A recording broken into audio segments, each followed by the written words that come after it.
Jiang Mu's parents got divorced. After her mother, Jiang Han, got remarried, Jiang Mu insisted on not moving in with them. She and her brother, Jin Zhao, had a promise that as long as she stayed at the old house, he would definitely come back to visit her. Jiang Han told her daughter that Jin Zhao never had a stable job, wasn't even her biological brother, and her father had also remarried. Jiang Mu was shocked after hearing this and immediately flew to Manchester. On the plane, she met a friend named Nana. In Manchester, Jin Zhao was boxing in an underground fight club. After getting drunk, Jin Chang heard from Jiang Han that Jiang Mu was coming. So he told Jin Zhao to go to the airport to pick her up. At the airport, Jiang Mu saw Jin Zhao again with his face covered in wounds, playing with a lighter in his hand. She didn't say anything and obediently got in the car. It wasn't until they stopped at a red light that the two of them started talking. Jin Zhao graduated from high school and then stopped, not going to school anymore. Jiang Mu was very surprised to hear this because he was clearly a great student back then. While they were talking, Jin Zhao's best friend, Jin Zi, rode by on a motorcycle. He looked very cool with red hair and a weird outfit, which made Jiang Mu feel worried. On the way back, Jin Zhao specifically bought Jiang Mu a strawberry juice, which made her remember the scene of the two of them eating strawberries together as kids. Jin Zhao took Jiang Mu back to his place. After climbing several floors, Jiang Mu was out of breath, so Jin Zhao teased that her physical fitness needed to improve. As soon as she entered the house, Jiang Mu was startled to see an injured Jin Chang struggling to get up from the floor. Zhao Wan, Jin Chang's current wife, welcomed her very warmly. Jiang Mu also met Xin, her younger half-sister. During the meal, Jin Zhao kept putting dumplings on Jiang Mu's plate. Seeing Xin look unhappy, Jin Zhao said that Jiang Mu was a guest, and this comment made her look visibly upset. San Lai had something he needed to find Jin Zhao for. While the two of them were talking on the stairs, Jiang Mu walked out. After finding out her name, San Lai told her to stop by a shop when she was free, and he would tell her a secret. On Jin Zhao's car keychain, 4 words were carved: Zhao Si Mu Xiang. Jin Zhao accepted Jiang Mu's friend request. She texted that she was hungry, and he told her to come downstairs. Jiang Mu skipped along behind him, saying she had to warm up a bit so she could eat more later. At an intersection, Jiang Mu suddenly ran in front of Jin Zhao to say something, when unfortunately a motorcycle rushed toward them. Jin Zhao quickly pulled her into his arms, helping her escape the danger. The moment they looked at each other was a bit awkward, so Jiang Mu quickly pushed him away. Jin Zhao led her to the night market, and the two of them sat and ate at the busiest stall. Jiang Mu said that she didn't run away from home, and she wasn't going back either. She asked about Jin Zhao's life over the past few years. He replied that he hadn't been living very well, and now his life besides working to make money was just 5 words: eat, drink, poop, pee, and run wild. Jiang Mu curiously asked him how he ran wild, but he couldn't explain it, so she just told him to talk about his younger sister Xin instead. Jinzi happened to run into Jin Zhao, and he introduced Jiang Mu as his sister who was visiting for a few days before leaving. Jinzi reminded him to be careful not to let Xiao Qing catch them. Jiang Mu felt annoyed hearing this, so she ate a few quick bites and asked for the check. Jin Zhao and her had just walked a few steps when a group of people rushed at them. Jinzi couldn't stop them in time, and they charged straight at Jin Zhao to hit him. He quickly took them all down, protected Jiang Mu, and then pulled her onto Jin Zi's motorcycle and sped away. Jiang Mu pressed her back against Jin Zhao, smelled the familiar scent on him, and felt very safe and happy. Everything had changed, but it seemed like nothing had changed at all. When they were kids and said goodbye, Jin Zhao gave Jiang Mu a fountain pen and told her to practice her handwriting hard, and he promised he would come back to visit her. Later on, Jiang Mu used that pen to write many letters to Jin Zhao, but she never received a reply. She gradually got disappointed, stopped writing letters, and told herself she wouldn't miss him anymore. After bringing Jiang Mu home safely, Jin Zhao went out to drink with Jin Zi and a group of friends. While they were drinking, Wan Qing called. Jin Zhao brought money intending to bail Jin Chang out, but Wan Qing didn't agree. She intentionally put on heavy makeup to look gorgeous, but Jin Zhao didn't even care, which made her angry. Wan Qing made a deal. If Jin Zhao stayed to have a meal with her, Jin Chang's gambling debt would be cleared. Jin Zhao was just about to pick up a pool cue when he got a text from Jiang Mu asking if he was asleep. After reading the message, he left immediately. Jiang Mu wanted Jin Zhao to come home, so she purposely broke the water heater pipe. Xin accidentally saw this, but she didn't say anything and quietly walked away. Just as Jiang Mu hoped, Jin Zhao came home to fix the pipe. Watching him use a wrench to twist the pipe with water droplets on his face and hands, and his abs accidentally showing, Jiang Mu found herself staring at him blankly. Jin Zhao asked what she was looking at, and she explained that she was looking at the sun. The water heater model was too old. So Jin Zhao said he would order a new one and asked Sin Lai to come install it. While he had to leave for work in a bit, Jiang Mu secretly followed him to the train station but got caught. Jin Zhao gave her some money, told her to go shopping by herself, and warned her not to follow him anymore. Jiang Mu didn't give up. While she was bargaining for a rickshaw by the road, Jin Zi saw her. Jin Zi thought Jin Zhao had agreed to let her watch the fight, so he took her to the underground boxing arena. Jin Zhao's nickname in the ring was Yujio. This match, he was fighting He Zhang from Wanji, Lin Sui, the owner of the arena, and Wan Shengbang, the boss of Wanji, had both placed extra bets. Before the match, Wan Qing warned He Zhang not to hurt Jin Zhao. Before entering the ring, someone told Jin Zhao that the act with the Wanji side had to continue, so he had to take a bit of a loss in this match. Jin Zi brought Jiang Mu inside, right when she saw Jin Zhao getting beaten up badly. The scene in front of her eyes left her stunned and speechless. Jin Zi quickly pulled her to the side so Jin Zhao wouldn't see her and get distracted. With the bets at 10 times higher, the fight in the ring was extremely intense, while down below, Jiang Mu cried her eyes out, grabbing Jin Zi and saying that there was money in her card and she could pay it all back. She just wanted to take Jin Zhao away. Jin Zhao was knocked down to the floor, and He Zhang continued to attack him repeatedly. The referee started the countdown, and Jiang Mu couldn't help but scream his name. Hearing the call, Jin Zhao struggled to stand up at the very last second. Just as he stood firm to continue the fight, he was hit by a flying kick from He Zhang that sent him crashing into the ropes. Jiang Mu ran to the side of the ring, worriedly calling out, "Brother." After their eyes met, Jin Zhao seemed to come back to life, and he beat He Zhang until he had no strength left to fight back. After that, without even waiting for the match to end, he jumped off the ring, grabbed Jiang Mu's hand, and ran away. Wan Shengbang told He Zhang that they had to teach Jin Zhao a lesson tonight, and after hearing that, He Zhang chased after them too. Jiang Mu didn't understand why Jin Zhao had become the person he was today. She cried while asking why he didn't answer her letters and why he never came to visit her. She was worried that if he got hurt, he wouldn't be able to write anymore and wouldn't be able to use the fountain pen she bought for him. While they were talking, a car chased after them. So Jin Zhao started a high-speed chase, but in the end, they were still cornered in an alleyway. In the past, Jin Chong used to be a professional racer. So Jin Zhao and Jiang Mu had been around cars since they were little. Jiang Mu even used to be his navigator. Jin Zhao gave his phone to Jiang Mu, telling her to help him watch the directions. Jiang Mu read the route, and Jin Zhao drove like the wind. A moment later, another car appeared, and 2 cars squeezed Jin Zhao's car in the middle. Finally, at a curve, Jin Zhao told Jiang Mu to hold the steering wheel tight after he counted down from 5. Although she didn't understand why, she still did as she was told. Jin Zhao leaned out of the car, grabbing a bag of stuff hanging on a bamboo pole by the side of the road. When an oncoming car rushed toward them, Jiang Mu quickly pulled it back inside, and Jin Zhao just smiled at her. Jin Zhao drove to a racing spot. The people there asked didn't he say he wasn't going to join, and Jin Zhao replied that he was forced onto the track by Wan Shengbang's underlings. He introduced Jiang Mu as his girlfriend, not an outsider, and said he only raced for the money. After receiving the prize money, Jin Zhao gave it all to Jiang Mu. The crowd around them cheered and teased them, making Jiang Mu feel a bit embarrassed. Liang Feng drove back and asked if his navigator had a price, and Jin Zhao replied, "Priceless." Jiang Mu whispered that she was cold, so Jin Zhao opened his arms wide for her to snuggle in for warmth. Jiang Mu was a bit shy, but Jin Zhao bossily wrapped his arm around her waist, pulling her against him. Jin Zhao said that he did all of this for money, and they didn't need to worry about anyone investigating them. Jiang Mu couldn't understand why he had to live such a dangerous life, living on the edge like that. Jin Zhao told her that when he and Jin Chong first arrived here, because they had no money, they could only rent a basement room with no windows and no light.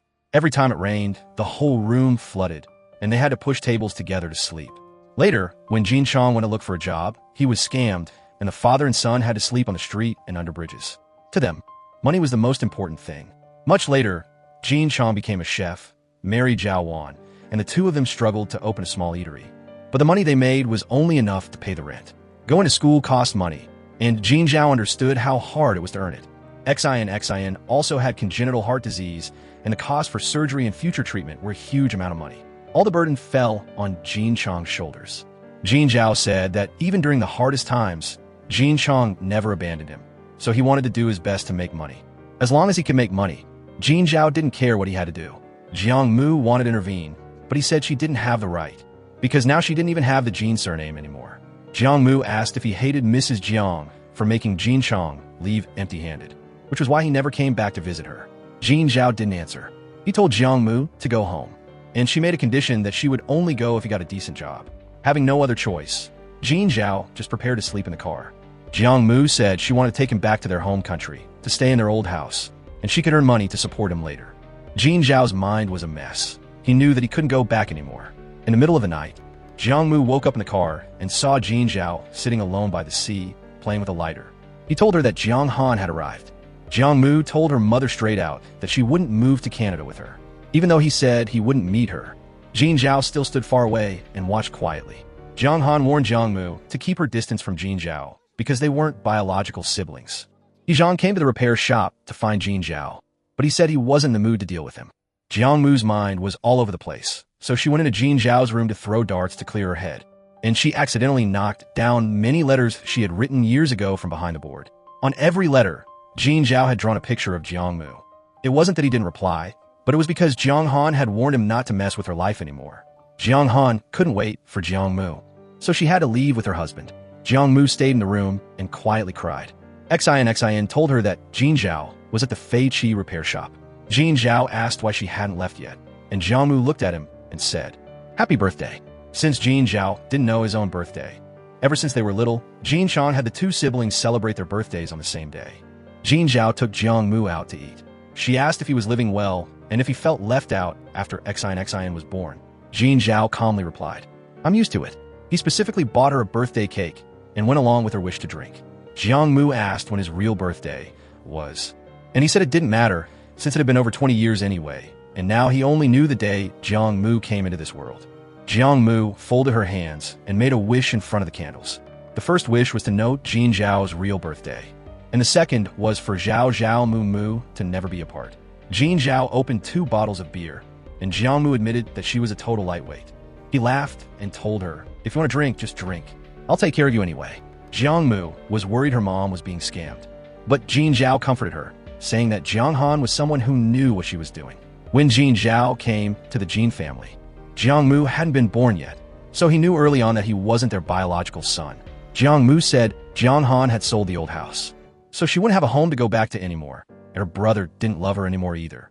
Seeing she was wasted, Jin Zhao wanted to take her home, but Jiang Mu refused. She wanted to stay at the repair shop. Jin Zhao said it wasn't convenient, so she whined playfully, saying she wanted a hot bath. He couldn't change her mind, so he agreed to let her stay for one night.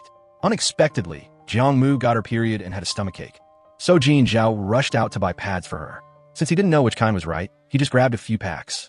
While paying, he didn't notice that the shop owner even stuffed a box of condoms into the bag.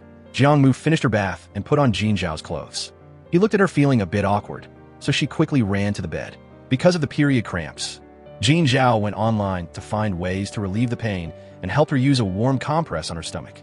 Back then, Jin Zhao's father, Zhao Lu, was Jin Chang's best friend.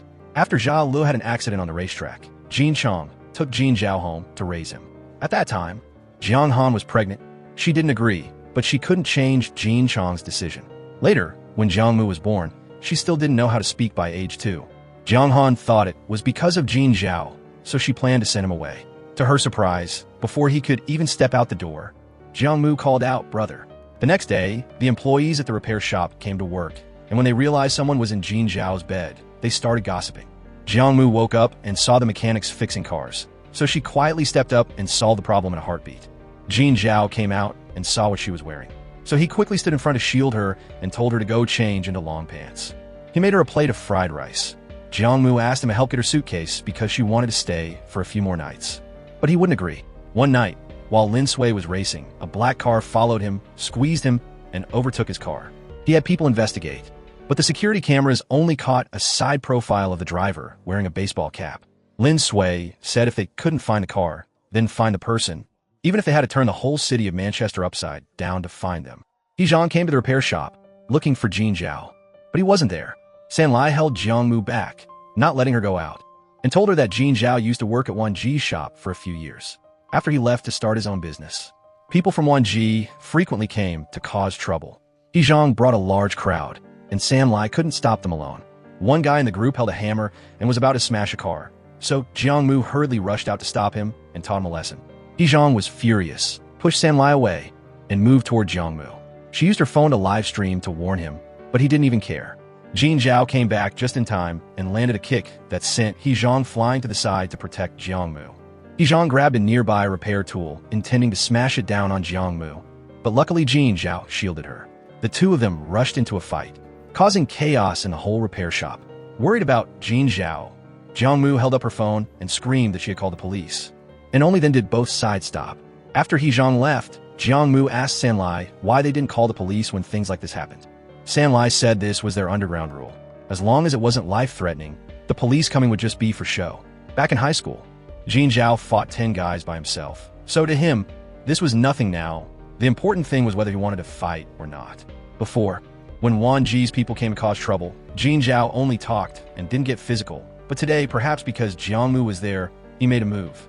Jiang Mu was curious about why Wan Ji kept coming to cause trouble. Sanlai explained that it was because Jin Zhao's skills were too good. When he and another person left to start their own business, the other assistants at Wan Ji also quit one after another. Many old customers followed him, which hugely affected Wan Ji's business, so they kept coming to mess with them. Jiang Mu was about to ask more about the underground boxing and racing, but Sanlai quickly dodged the topic. Based on clues about the car, Lin Sui tracked it to a pet shop. Sanlai came out to meet him. Thinking Jin Zhao was in trouble, Sanlai planned to chase Lin Sui away, but he started talking about the pickup truck parked out front. The truck had been modified. If it got on the track, it would be even faster than a supercar, and this was Jin Zhao's masterpiece. Sanlai spoke vaguely, neither admitting nor denying it, tricked Lin Sui into buying 2 membership cards, and then took his business card to give to Jin Zhao. Sanlai told Jin Zhao the whole story, saying that Lin Sui asked to meet him next Saturday without fail, but didn't say the location. Jin Zhao said Lin Sui was asking him to race on the mountain. Sanlai naturally didn't know how to race, so seeing his gloomy look, Jin Zhao said he would take him to a place. In the garage, Sanlai saw the car in the photo that Lin Sui showed him. Jin Zhao taught him some racing knowledge, but Sanlai didn't understand anything at all. Jin Zhao handed Sanlai a baseball cap and said he would teach him a few moves to deal with Lin Sui. Then in the evening, he took him to a blocked-off road section to practice driving. Sanlai wanted to learn how to drift, and Jin Zhao went along with it, making him extremely excited. Wan Xing wanted to have her love fortune read with Jin Zhao, and the person reading her fortune was Nana, who was dubbed the Holy Lady. Nana took Jiang Mu to Shakuan High School, where Jin Zhao used to study. On the school's honor board, there was a photo of Jin Zhao on the sports field. After reading his name, Nana said that their 2 names combined were exactly Zhao Zhao Mu Mu. Jiang Mu planned to go to school in Manchester. She told Jin Zhao that from now on, she would call him by his name directly instead of calling him brother anymore. When she saw the box of condoms in the bag, Jiang Mu kept avoiding Jin Zhao every time they went out, which made him feel it was very strange. Sanlai took Jiang Mu to practice driving. Jiang Mu looked like she had a lot on her mind and kept thinking about random things. Accidentally passing by the old high school, Sanlai mentioned that back then, Jin Zhao had a whole bunch of girls chasing after him. Jiang Mu immediately asked if Jin Zhao had a girlfriend, and Sanlai replied that Jin Zhao's thoughts were all placed on a keychain. Jin Zhao went to a bar to meet someone. The league's accumulated points were all based on the results of past matches, so making it into the top 10 within half a year was almost impossible. That person reminded him that only racers with points in the top ranks will be noticed by the people behind the scenes. Jin Zhao said he would try his best, as he still had 2 months left. Jiang Mu practiced driving with Sanlai, remembering the old days when Jin Chong taught the 2 of them how to drive. She pointed out Sanlai's mistakes during practice, but he was still pretty clumsy. Seeing that, Jiang Mu suggested that she try driving. Remembering the techniques her dad taught years ago, Jiang Mu drifted a perfect circle, then drove in a figure-8 shape. Nana came to find Jiang Mu, said she had signed her up for a driving school, and then drag her to Lin Sui's house to check out handsome guys. That day was Lin Sui's birthday, and the party was very lively. Jin Zhao called Jiang Mu, but she hung up. Jiang Mu confided that Jin Zhao usually seemed fine, but today he gifted her a box of condoms. She wanted to ask him to clear things up, but was afraid of it being awkward, in case later even their sibling relationship would be gone. Nana suggested she could try to test him subtly, making Jin Zhao think she had a boyfriend. Jiang Mu thought that made sense, so she listened to Nana, didn't reply to Jin Zhao's text, and intentionally ignored him. To find a man who was enough competition, Nana helped Jiang Mu choose Lin Sui's cousin, someone excellent in every way, then pushed Jiang Mu out and used her phone to take a picture of the 2 of them standing next to each other. Listening to Nana, Jiang Mu sent the photo and location to Jin Zhao, then immediately unsent the photo and said she sent it by mistake because her hand was shaking. As soon as Jin Zhao saw it, he got anxious. To hide from Wan Qing's underlings, Nana sneaked away first. Jiang Mu went to the bar counter alone to play with a parrot when Liang Feng approached her to strike up a conversation. He asked if she was really Jin Zhao's person, but Jiang Mu didn't answer. Liang Feng started probing about Jin Zhao's business, which made her very guarded. He said he knew a lot of Jin Zhao's secrets and mentioned Xiao Qingxi. Jiang Mu was just about to ask more when she suddenly felt dizzy and fell on a Lin Sui, who had just walked over. Jin Zhao arrived at Lin Sui's house and happened to see Wan Ji's people causing trouble with Nana. He helped her out of the situation and told her to lead him to find Jiang Mu. Lin Sui carried the unconscious Jiang Mu into the living room, and just as he was covering her with a blanket, Jin Zhao saw him. Jin Zhao called Lin Sui a bastard, and the two of them rushed to fight each other, conveniently settling the score from the unfinished match in the ring last time. Jiang Mu woke up, and Jin Zhao quickly stopped fighting and ran over. She said she drank a cocktail and then felt her neck itching and felt nauseous. Jin Zhao realized she was allergic to peaches, so he took her to the hospital, and before leaving, he told Lin Sui he would pay him back another day. Nana told Jiang Mu that she had to cause a little trouble for Jin Zhao every few days, as that was the only way to get his attention. Nana also said that if 10 years had passed and he still remembered she was allergic to peaches, it proved that for the past 10 years, she had always been in Jin Zhao's heart. Besides the allergy, Jiang Mu was also slightly malnourished, so she had to stay at the hospital for one night for observation. Nana scolded Jin Zhao a bit, and then made an excuse to sneak away first. Jin Zhao wasn't angry at all. Jiang Mu brought up Lin Sui herself, and even praised him for being very handsome. But Jin Zhao just said mum. Jiang Mu said this was her first time being hospitalized, so she was very scared, so Jin Zhao agreed to stay with her. Jiang Mu asked Jin Zhao straight out if he had gone to meet a woman, and he said the person he met was a man. The misunderstanding was cleared up, and both of them were very happy. San Lai came to the hospital to drop off some things and conveniently told Jin Zhao about what Jiang Mu had asked him during the day. That was when Jin Zhao realized she had misunderstood. He went in the hospital room and told her that he didn't have a girlfriend and didn't have any intention to right now, so she didn't need to worry about it. Besides Jin Chang's house, his place was also her home. As long as he was there, no one could bully her. When a nurse came to check the room, Jin Zhao used the fountain pen Jiang Mu gave him to sign his name, which made her very happy. Jin Zhao planned to take Jiang Mu back to Jin Chang's house, but she pretended to be pitiful, saying she was malnourished and no one would take care of her back there. So Jin Zhao took her back to the repair shop again. As soon as they got back to the shop, Jiang Mu immediately went to look for the keychain, but discovered nothing. Jin Zhao cooked a meal for her, full of nutrition. Jiang Mu felt that he was managing her too strictly, so Jin Zhao immediately said he had signed the confirmation paper at the hospital, and if she was still malnourished, he wouldn't have any face left. Lin Sui went to Wan Ji's shop to find Wan Qing and warned her not to cause trouble for Nana. If she was going to make friends, she should do it properly and not play tricks. If there was a next time, he wouldn't let slide. Jiang Mu decided to stay in Manchester to go to school. Nana was very welcoming and even suggested she could try studying at her family center's foreign language class.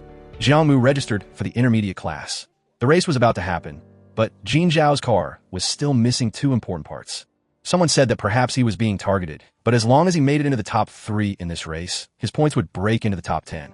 Jin Zhao said he had enough confidence. Nana took Jiang Mu back, but seeing the repair shop door was closed, she decided to go to Jin Chang's house. Who would have thought Jin Chang's house was also locked? Jiang Mu walked alone on the street, feeling very lost and disappointed. She accidentally stepped on someone's hand, which made her jump. That person sat up from the pile of trash. It turned out to be a drunk Jin Chang. He said the electrical wiring in the house burned out, so he couldn't turn on the AC, and it was cooler outside. Jiang Mu called Zhao Wan and found out she had taken Xin back to their hometown. She told Jiang Mu not to worry about Jin Chang, as he often slept on the streets like that. Jin Zhao returned and saw Jiang Mu and Jin Chang by the trash pile, so he took him home. Jiang Mu asked about the reason for Jin Chang's downfall, but Jin Zhao didn't say anything. The electrical wiring in the house was fixed, and Jin Zhao helped Jin Chang in to take a bath. Looking at the two children, he said that he had wronged them. Jin Zhao said he had business and told Jiang Mu to stay at Jin Chang's house for a few days. He had to go out to find car parts. Jiang Mu told him about registering for the class, and Jin Zhao felt it would be better for her to go to Canada, but she wanted to stay in Manchester. Before leaving, Jin Zhao left money for Jiang Mu, told her to eat properly, and said he would return soon. After showering, Jin Chang was much more sober. Jiang Mu asked him to help with a favor. She called Jiang Han, saying she wanted to stay in Manchester. Jin Chang did as his daughter asked, telling the person on the other end that he agreed. After hanging up, Jiang Mu cried out that she was hungry, So Jin Chong went into the kitchen to cook for her. Looking at her dad's back in the kitchen, Jiang Mu felt strangely warm inside. Still unable to find suitable parts, Jin Zhao had to listen to the boss's advice and make them himself. The race started, and Jin Zhao's black car had the potential to make it into the top 3. Someone couldn't sit still and started playing dirty, pouring water on the track. Jin Zhao's tires were the thinnest type, so he slipped and got passed by opponents. But in the final sprint, Jin Zhao spun the car around, drove in reverse, and beat the opponent by just a tail's length, successfully getting his point ranking into the top 10. Nana secretly took Jiang Mu to visit Lin Sui's garage. Jiang Mu took a lot of photos. Lin Sui saw them through the security camera, so he called to lure Nana away, leaving Jiang Mu alone in the garage. Lin Sui thought Jiang Mu was intentionally approaching him with a hidden agenda.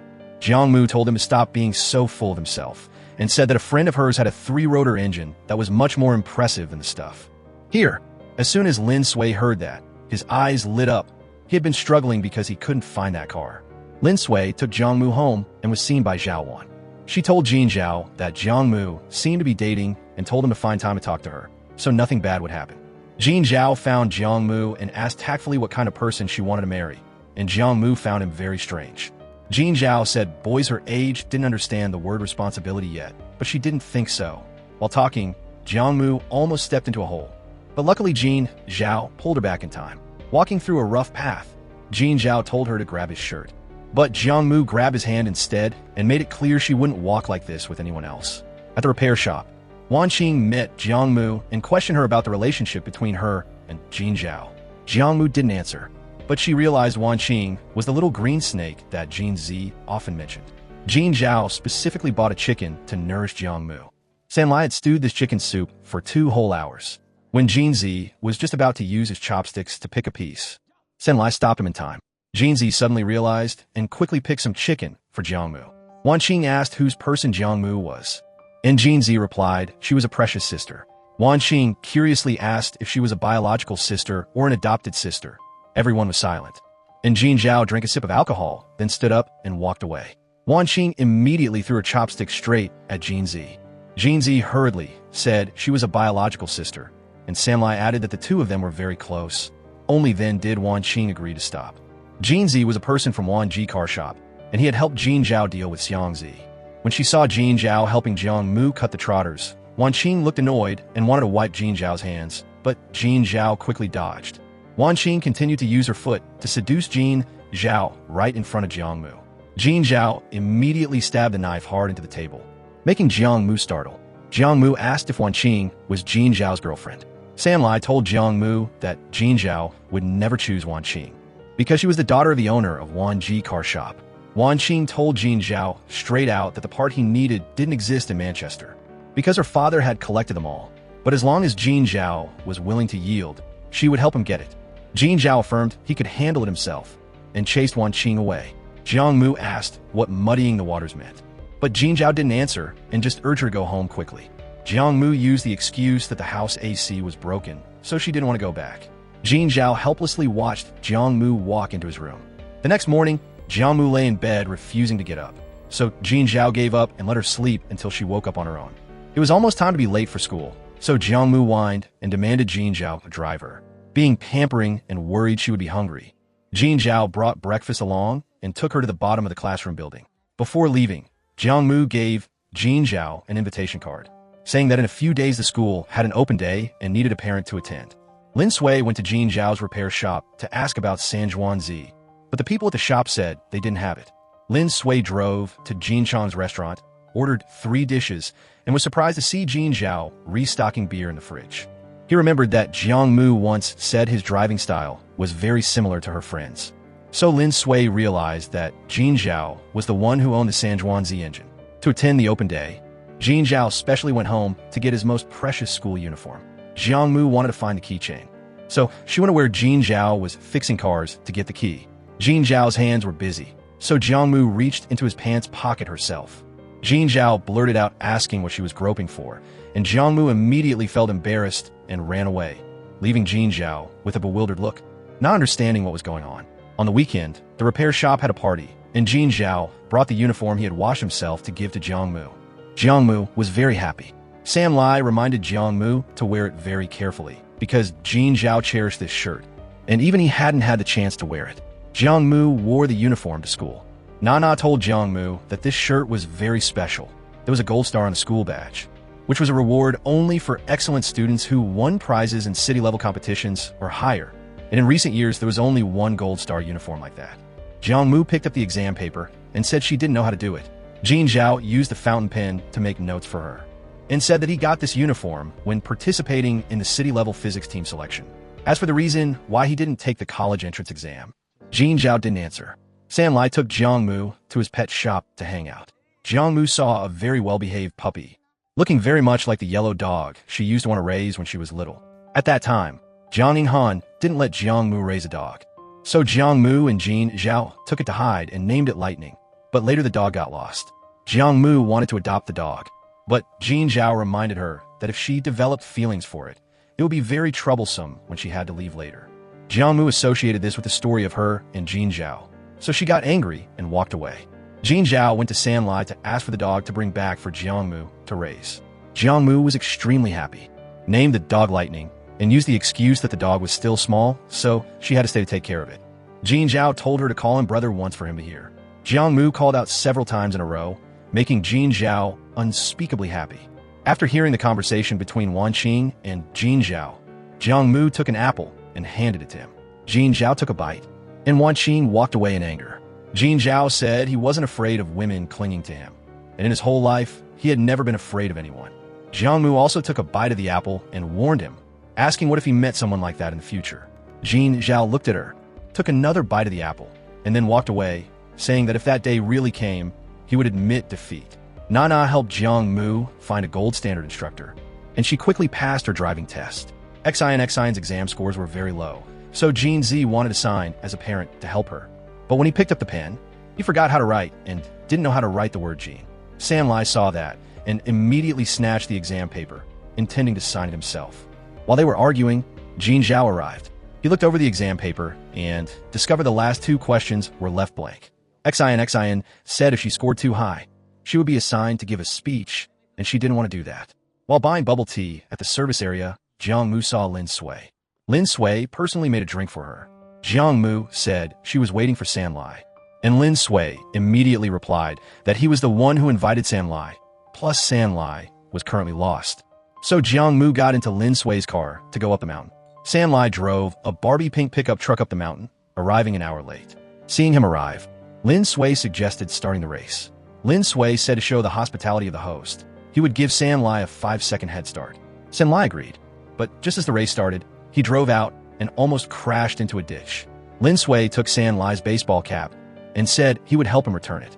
The road down the mountain was even harder to drive, so Jiang Mu said to let her drive.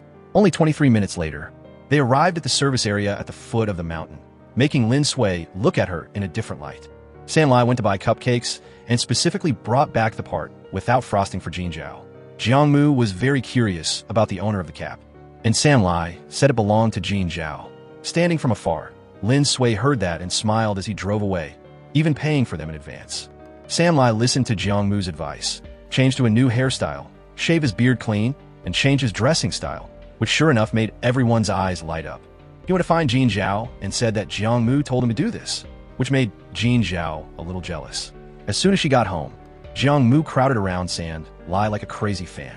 Jin Zhao had to call her name twice before she heard him. He asked why she kept asking about him, and Jiang Mu explained that it was because of him that she wanted to know. Jin Zhao probed that since the two of them weren't blood-related and she kept running to him, what would Jin Chong think if he knew? Right after that, Jin Zhao leaned his face close to Jiang Mu and asked if she really wanted to have something with him. Jiang Mu got scared, pushed him away, and ran off. Lin Sui came to Jin Chong's restaurant to eat, and sure enough, Jin Zhao was there. Zhao wanted to go out for something, so she asked Jin Zhao to host Lin Sui. Lin Sui complained the dumplings were salty, so Jin Zhao immediately made him a plate of fried rice. Lin Sui returned the cap to Jin Zhao and wanted to race him one more time, but Jin Zhao showed no interest. The speed race at the curve was coming up, and if he won, he could make it into the top 3, but Jin Zhao wasn't sure about winning. But the opponent said only by winning first place could one transport goods for Wan Shengbang. That way, they could cut off Wan Shengbang's shady business line and get evidence. Jin Zhao went to find Jin Chong. Jin Chong shared his experience as a racer, telling him to try using his body to control the car, reaching the state where man and car become one. To sum it up in one sentence, it was just don't be a coward. Jiang Mu was confused by Jin Zhao's words, so lately she didn't go to the repair shop anymore. Jin Chang told Jin Zhao to go deliver food for him. Jin Zhao drove the race car to deliver, and to avoid customer complaints, he wanted to speed up, but all sorts of situations happen on the road. This was exactly what Jin Chang wanted to train him for. Jiang Mu dreamed that she and Jin Zhao were sharing a passionate kiss in the swimming pool. Waking up, she kept thinking about the time she had physical contact with him, and she just sat there in a daze until morning. Pan Kai was Jiang Mu's classmate and wanted to strike up a conversation to get to know her, but she didn't even care. Pan Kai kept following her all the way to the bathroom door. After hearing Nana talk about Pan Kai's situation, Jiang Mu jumped out the window to run away and accidentally caught Jin Zhao making a transaction with a friend. Pan Kai appeared again and continued to bother her. So Jiang Mu pushed him aside and ran toward Jin Zhao. On the way, Jiang Mu asked what Jin Zhao was doing these days. He didn't answer straight, but asked her back who the person with her today was. Jiang Mu said it was a classmate, and Jin Zhao told her to watch out for herself a bit. Jiang Mu went to the repair shop to find Jin Zhao, but he wasn't there. Sanlai chatted with her for a bit, asking what she would do if Jin Zhao chased her away. Jiang Mu replied that she could do magic tricks, tell funny stories, and if that didn't work, she would dance for Jin Zhao because she used to learn ballet when she was little. This conversation was accidentally overheard by Jin Zhao, so he told her to dance a bit to see. Jiang Mu got angry and walked away. At night, Jin Zhao thought about Jiang Mu's appearance and the time he spent with her. Then he drew her image on paper. He didn't expect that Jiang Mu would actually come and find him. Her habits, hobbies, and even her tone of voice were carved deep in his mind. Especially since she arrived, he found himself unconsciously thinking of her. Jin Zhao driving the race car to deliver food was going more and more smoothly. Jin Chang removed the anti-lock braking system, told him to slowly get used to using his feet to control the car from now on, and specifically told him that he must be steady. While getting some things, Jiang Mu accidentally saw Jin Zhao's sketchbook, so she took a photo of it and then put the book back in its place. She knew if she asked him straight out, Jin Zhao definitely wouldn't admit it, so she silently prepared to give him a surprise. Lin Sui went to the hotel to find Liang Feng, saying that he had his eye on someone, and that was Jin Zhao. Liang Feng mentioned the previous race, where Wan Dai Yong played dirty to harm Jin Zhao.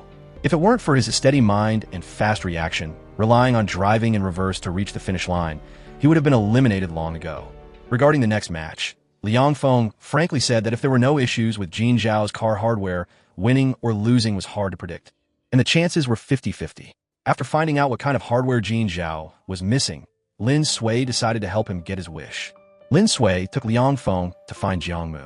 It just so happened that Jiang Mu was missing a manual transmission car to practice her driving. Nana begged Lin Sui, and Jiang Mu also flattered him a little. So Lin Sui agreed to teach her how to drift and told her to keep it a secret. Before teaching, Lin Sui reminded Liang Feng to film it.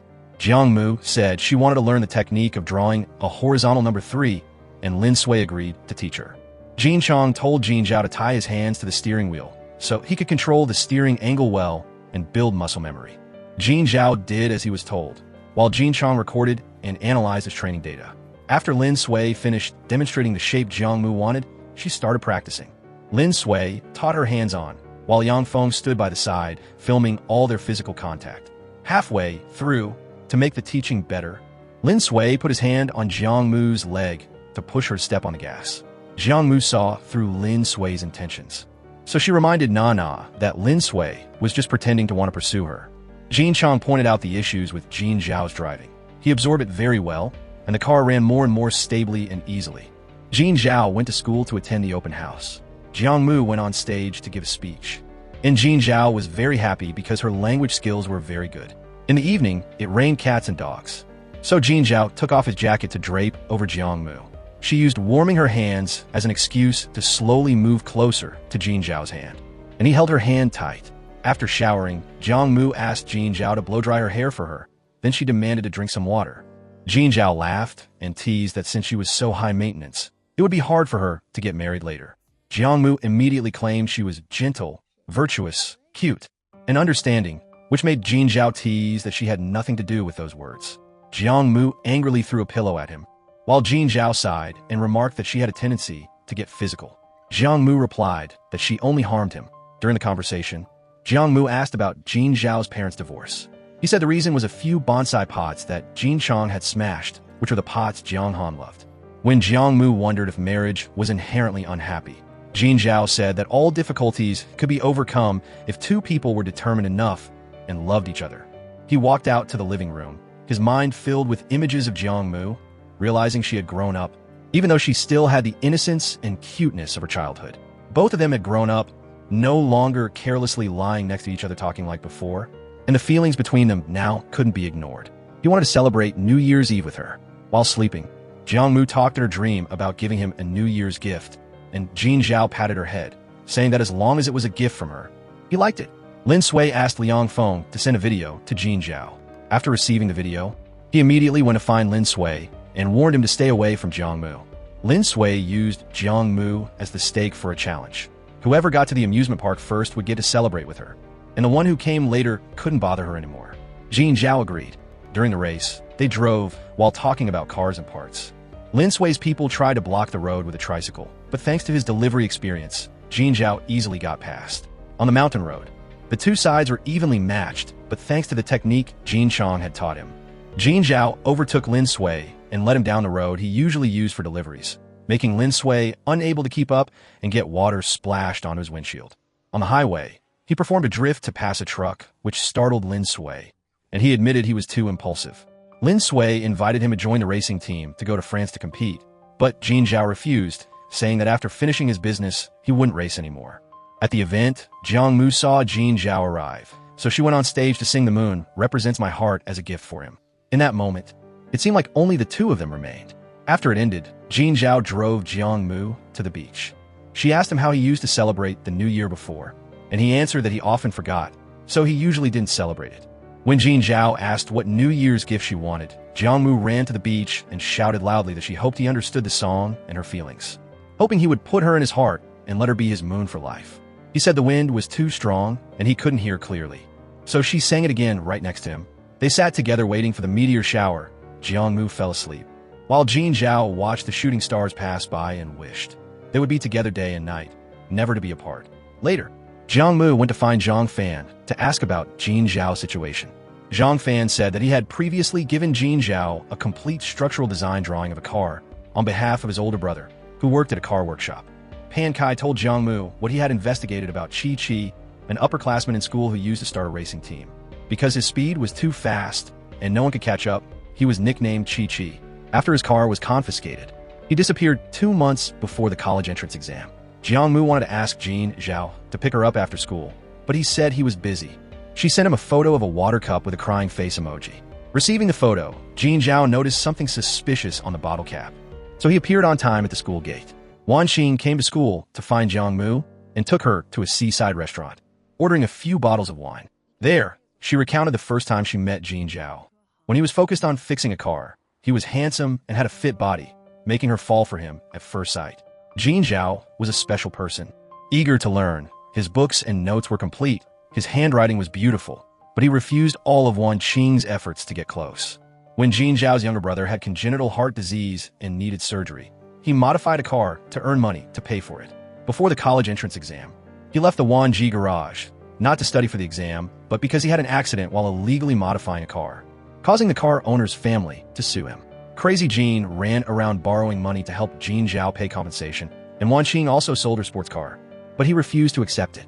Finally, San Lai transferred his fast food shop to gather enough money, and only then did the other party agree to settle. After that, Jin Zhao returned to Wanji and worked nonstop. As his experience increased, he was assigned to manage the garage. He discovered workers swapping parts to get money for drinking and found out that the car he modified before had important components replaced by Wan Daiyong, causing him to be wrongly accused. After that incident, Jin Zhao left Wanji forever.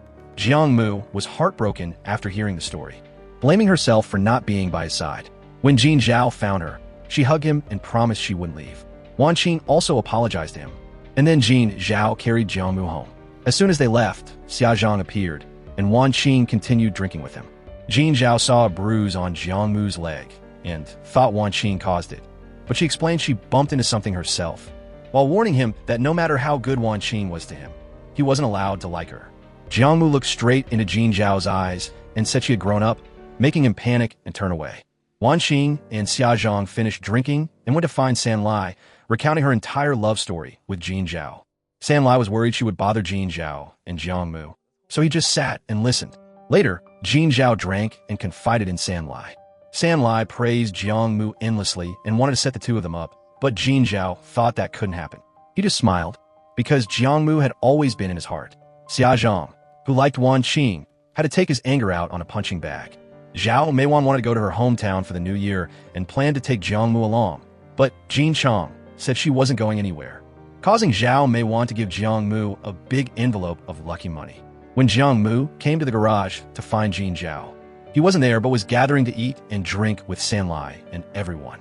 She sat down next to him, saying she stayed behind specifically to celebrate the new year with him. Her hands were cold because of the rain, so Jin Zhao immediately put her hands into his coat pocket. Jiang Mu saw a keychain engraved with the words Zhao Si Mu Xiang, like a familiar mark between them. Jiang Mu remembered what San Lai once told her, that Jin Zhao's thoughts were all on that keychain. She immediately cheered up, not only finding the dill dumplings delicious, but also specifically asking Jin Zhao to scoop them up for her, then asking him to get her a soda. Jin Zhao happily obliged. Crazy Jin told Jiang Mu that to a racer, a navigator was like a lover, and before this, Jin Zhao had never trusted anyone. While playing cards, Jin Zhao secretly sent Jiang Mu a red envelope, wishing her a happy new year. San Lai and the others also took turns giving her lucky money. The fireworks display began, and everyone ran outside to watch. The sky was brilliant with colors, and Jiang Mu turned to wish Jin Zhao a happy new year. Jiang Mu took the keychain and said that since she was here now, Jin Zhao didn't need to be Zhao Si Mu Xiang, yearning day and night, anymore. When going upstairs, Jiang Mu insisted that Jin Zhao carry her on his back like when they were little. Jin Zhao indulgently carried her up. At the door, Jin Zhao didn't put his shoes down on the ground, and since Jiang Mu didn't have shoes to wear, she hugged Jin Zhao tightly, her feet stepping on his feet. Jin Zhao didn't say anything, just hugged Jiang Mu tight, unlocked the door himself, and step by step, carrying her weight, walked into the house, then put down slippers for her to wear. The awkward atmosphere made both of them blush, and Jiang Mu shyly ran into her room. Jin Zhao looked toward Jiang Mu's room, intending to turn and leave. Hearing the noise, Jiang Mu hurriedly opened the door and ran out, inviting him to celebrate New Year's Eve together. Jin Zhao said she wasn't a child anymore, but Jiang Mu whined that in front of him, she would forever be a child. Jin Zhao couldn't refuse, so he agreed to tell her stories for an hour. The next day, Jin Zhao went to find Jiang Mu. Afraid of disturbing her sleep, he waited downstairs. Jiang Mu put on gorgeous makeup and went with Jin Zhao to the driving practice field. She used the drifting technique she learned to draw a huge heart for him. Jin Zhao was very happy and told Jiang Mu to sit in the passenger seat. Then he drew another heart next to hers, and finally drew an arrow piercing through them as a return gift. Jin Zhao and Jiang Mu strolled through the fair together. San Lai said the wishing tree here was very effective, so the three of them hung their wishes on the tree. Following San Lai's advice, Jiang Mu whispered her wish to the wishing tree. Because the wish was a bit long, San Lai teased her, asking if she had many people in her heart. Jiang Mu told him not to talk nonsense, saying there was only one person in her heart. Hearing that, Jin Zhao couldn't hide the smile on his lips. The lion dance began. Jiang Mu and Jin Zhao went to watch the excitement, while San Lai went to buy red decorations. So the two groups split up. Jiang Mu was bumped into by someone from behind, so she took the initiative to hold Jin Zhao's hand. While watching the lion dance, Jiang Mu leaned close to talk to Jin Zhao, but unexpectedly, the crowd pushed, and Jiang Mu's lips accidentally touched Jin Zhao's cheek, leaving him stunned and then smiling to himself. On the way back, Jin Zhao and everyone accidentally ran into people from the Wanji car shop. They picked a fight again, and Xia Zhang warned Jin Zhao not to interfere with the business at Shikoguan. Wan Shengbang wanted to force Jin Zhao to become his son-in-law, but Jin Zhao wasn't afraid at all. He held Jiang Mu's hand right in front of everyone. Wan Shengbang was furious and let his underlings surround Jin Zhao to beat him, but luckily, San Lai appeared in time. Just as the two sides were in a standoff, a group of elderly people from Senior Club came to take photos. Jiang Mu seized the opportunity to pull Jin Zhao away and happily took pictures with everyone. Wan Qing went home and took her anger out on a punching bag. Xia Zhang was heartbroken, letting her vent her anger on him and then bandaging her wounds. Wan Qing cried and declared that he couldn't replace him. Xia Zhang came to the repair shop looking for Jin Zhao to pick a fight because he felt bad seeing Wan Qing crying over Jin Zhao. Jin Zhao warned Xia Zhang not to cause any more trouble because he already had someone he wanted to protect. Early in the morning, Jiang Mu came out of her room and saw that Jin Zhao had arrived, so she hurriedly ran back to her room to touch up her looks, change clothes, and put on full makeup before coming out, elegantly sitting down to eat and acting very reserved, which made Jin Zhao secretly happy inside. Jin Zhao sat on the stairs planning to smoke, and Jiang Mu wanted to try, but Jin Zhao snatched it away. Jiang Mu said that girls who are into cars all smoke, but Jin Zhao told her she wasn't like them. Lin Sui sent Jin Zhao imported parts, but he refused them. After installing the homemade parts into the car, Jin Zhao went to test it, but it still didn't work. He went to ask for Jin Chang's opinion and was suggested a new direction that made him feel enlightened. Jin Zhao went to deliver food to Lin Sui, saying that he appreciated the gesture but didn't need the parts anymore. Following Jin Zhao's request, Lin Sui wrote a good review for the restaurant. Besides praising the food, he specifically praised the delivery guy Jin Zhao for being super handsome. Jin Zhao forced Lin Sui to delete the review, and Lin Sui made a condition that he wanted to eat fried rice, so Jin Zhao agreed to make it for him. Not seeing Jin Zhao for 2 days, Jiang Mu was worried he was out doing something dangerous again, while also trying to comfort herself.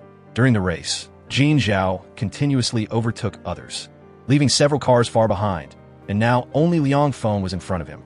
Liang Feng defended very tightly, so it wasn't easy at all for Jin Zhao to pass. Lin Sui was monitoring the situation closely, and he knew Jin Zhao definitely had a way. Sure enough, Jin Zhao turned off his headlights to reduce wind resistance, then accelerated with all his might. When entering the curve, he suddenly turned on his high beams to shine at Liang Feng, blinding the opponent and making him lose his rhythm, and thanks to that, he successfully passed him and took first place. Lin Sui wanted to celebrate with Jin Zhao, but after receiving a text from Jiang Mu, Jin Zhao drove all night from Qing City back to Manchester. The next morning, he waited downstairs to take Jiang Mu to school. Jiang Mu sulkily blamed him for being busy all day, pouting in anger. At the school gate, Jiang Mu didn't go in, but kept looking at Jin Zhao. He patted her head and said that after school, back at the repair shop, he would cook something delicious for her, and only then was Jiang Mu satisfied enough to enter the school. Jiang Mu and Jin Zhao went to the market to buy groceries, and this time, he would be the one cooking. Jiang Mu saw the person who had contacted Jin Zhao, but he said he didn't know that person. Knowing Jiang Mu liked strawberries, Jin Zhao specifically bought 2 boxes. Jiang Mu thought they were expensive, so Jin Zhao immediately said that he wanted to eat them. Jiang Mu cooked following steps she found online. But since she wasn't used to working in the kitchen, oil splashed on her, and she stepped back in fear. Jin Zhao told her to let him do it, and Jiang Mu just needed help by his side. Sanlai and everyone praised the food for being delicious, and Jin Zhao said that Jiang Mu made it all by herself. Sanlai asked her how to make the sauce, and Jiang Mu said there was white wine in the seasoning. Jin Zhao knew but didn't say anything, and everyone tacitly understood what was going on. After drinking a whole bottle of wine, Jiang Mu's face turned pink. Jin Zhao went to a corner to make a phone call, but Jiang Mu found him, stood on her tiptoes, and kissed him. Jiang Mu asked Jin Zhao what he thought about which university she should apply to. Jin Zhao thought that she should ask Jiang Han about this. Jiang Mu asked Jin Zhao if he would miss her if she left. Jin Zhao didn't answer, so Jiang Mu kissed him immediately. On the outside, Jin Zhao seemed to have no reaction, but inside, he was already stirred up. He asked Jiang Mu if she was drunk, and she kissed him one more time. Jin Zhao could no longer hold back. He kissed Jiang Mu back, said, "I'm drunk too," then bossily held Jiang Mu, and the two kissed passionately. The calls from Sam Lai and everyone else interrupted Jin Zhao and Jiang Mu's kiss. Both of them blushed, sitting there feeling restless, trying to calm down. Sam Lai invited them to go mountain climbing in a few days, and both nodded in agreement. Jin Zhao leaned back on his hands, and Jiang Mu secretly used her pinky finger to scratch the back of his hand. Nana asked why they were gathering, and Crazy Jin, being a blabbermouth, said it was to congratulate Jin Zhao for making it into the league's top 3. Jin Zhao and Jiang Mu leaned against each other, his large hand completely covering hers. Jiang Mu's face got redder and redder, and she also held Jin Zhao's hand tightly. Jin Zhao helped Jiang Mu downstairs. Then he took the initiative to squat down in front of her. He carried her on his back to the door and put her down. Jiang Mu reluctantly hugged him, and he hugged her tight too. After Jiang Mu fell asleep, Jin Zhao carried her to the bed, just as he finished covering her with the blanket. She opened her eyes, used her finger to touch his lips, then pouted, smiled, and fell asleep. Jiang Mu slept straight until 2 in the afternoon. Waking up, she texted Jin Zhao. He replied immediately, saying he was busy and telling her to go to the car shop and wait. Jiang Mu waited until evening when Jin Zhao finally came back. Neither of them said anything. Jean Zhao went to shower and changed clothes. The two sat on the sofa, and he asked her if she regretted it. Jiang Mu said she didn't regret it. It was just too rushed, and she hadn't felt anything yet. Jean Zhao smiled to himself, then called her into the room, taking out the pendant his mother left behind. He told her that from childhood until now, he had never been serious with anyone, but once he was serious, he wouldn't give her a chance to regret it. Jiang Mu said she wouldn't regret it, and Jean Zhao put the pendant on her himself. Jiang Mu wanted to stay overnight. Jean Zhao had no other choice, so he made her a cup of coffee. Jiang Mu tasted a sip and found it sweet. Jean Zhao told her not all coffee is bitter, and he wouldn't let her suffer. Jiang Mu tasted Jean Zhao's coffee, and the bitterness made her grimace. Jean Zhao walked up to Jiang Mu, bent down and asked how she wanted to taste it, then kissed her lips, pushed her down onto the bed, and the two kissed passionately. Even though they had just separated, Jiang Mu missed Jean Zhao immediately. She texted him, and he appeared at the house right away. Because a pillar was blocking the view, Jean Chong didn't see Jiang Mu. He found it strange why Jean Zhao suddenly came home in the evening. Jean Zhao lied that he came back to redeem reward points in the fight the landlord gave for him. He believed it and went back to his room. Jiang Mu was very happy because Jean Zhao came back specifically to visit her. He said he planned to transfer the car shop to someone else, and he would work for at most another month. After saying that, Jean Zhao told Jiang Mu that he missed her. Hearing that, she intentionally dropped a grape, and while Jean Zhao bent down to pick it up, she also bent down and stole a kiss from him. After finishing redeeming the reward points for Jean Chong, Jean Zhao left immediately. Following his text message, Jiang Mu went out to the balcony. He opened the car trunk, and colorful balloons flew up. It was the journey to the house in the clouds that Jiang Mu used to wish to see when she was little, and Jean Zhao helped her fulfill that wish. Jean Zhao put an apron on Jiang Mu, helping her turn into a master chef, while he stood by her side to help. When pouring tomato sauce into the pot, Jiang Mu accidentally splashed sauce onto Jean Zhao. He had to go back to his room to change clothes, and Jiang Mu followed him inside. Jean Zhao's body was so good that Jiang Mu couldn't help but take a few extra looks. Jean Zhao pulled her to sit on his lap and asked her to help him put on his shirt. Unexpectedly, just as the two were kissing, Zhao Wan and Jean Chong came home. Scared of being caught, Jiang Mu told Jean Zhao to hide under the bed, but he calmly said he had nothing to feel guilty about. Xin was about to go into Jiang Mu's room to get a tablet when she saw Jean Zhao walking out, followed by Jiang Mu. Xin looked at both of them without saying a word. Jean Chong took the fish he caught to cook a dish, and the whole family gathered around the dinner table. Zhao Wan remarked that ever since Jiang Mu arrived, Jean Zhao came home much more often. Jean Chong immediately said that the two of them had been inseparable since they were little. Xin asked Jiang Mu if she really liked Jean Zhao, but Jiang Mu didn't answer. Xin mentioned that she once saw Jiang Mu crying because she couldn't find Jean Zhao. Zhao Wan was curious, so Jiang Mu explained that she cried back then because she read some letters hidden behind the dartboard. Jean Zhao's secret feelings were exposed, making the atmosphere turn awkward. Jiang Mu used her foot to nudge Jean Zhao under the table, teasing him and making his heart flutter. The whole family went to the beach to hang out and happily took photos on a boat.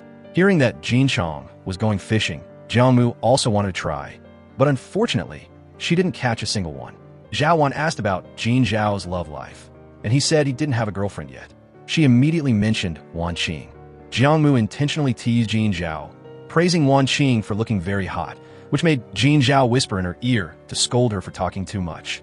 The two of them finally got a rare chance to be alone, but before Jean Zhao could kiss Jiang Mu, Zhao Wan and Xin walked over, startling both of them into quickly hiding to the side.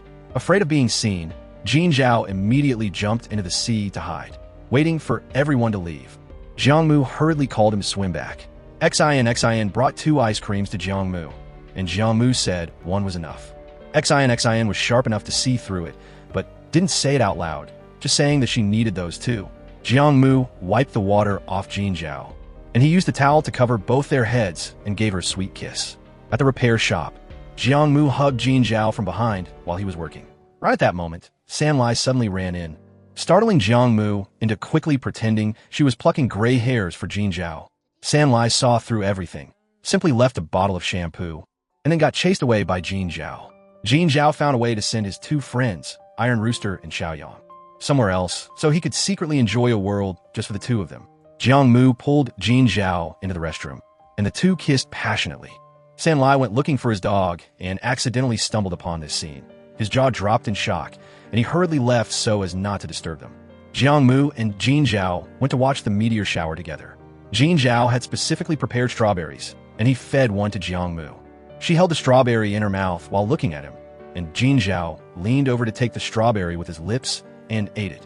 Jiang Mu took the initiative to kiss Jin Zhao.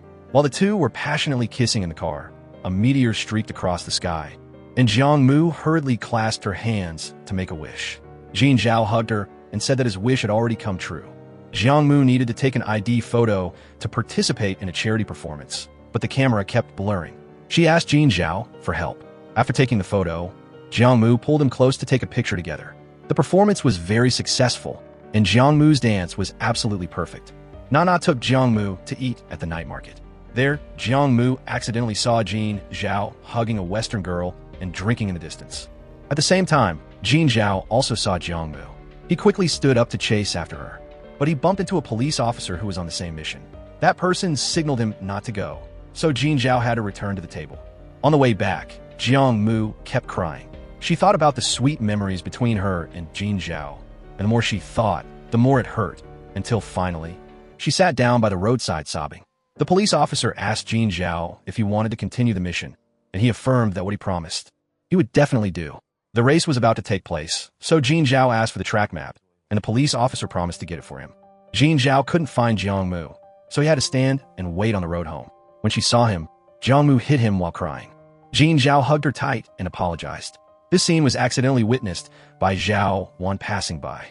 Jiang Mu took the initiative to find Zhao Wan and asked her to keep it a secret.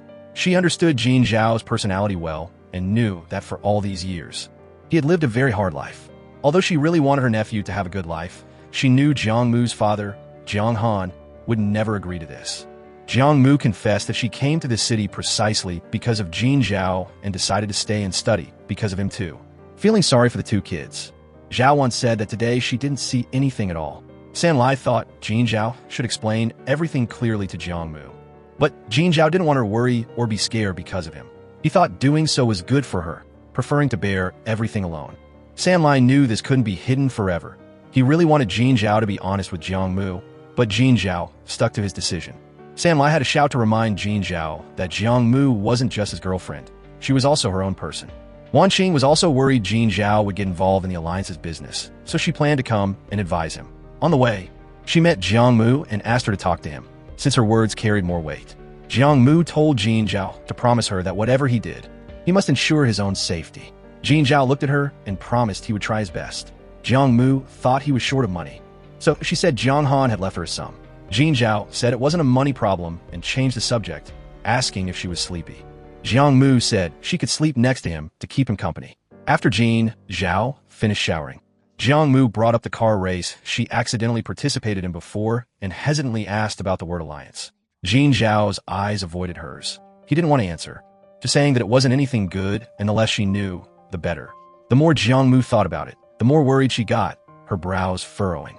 Jin Zhao comforted her, saying he was just going to make money, and once he earned it, he would leave immediately, at most 2 more weeks, and he wouldn't do these things anymore.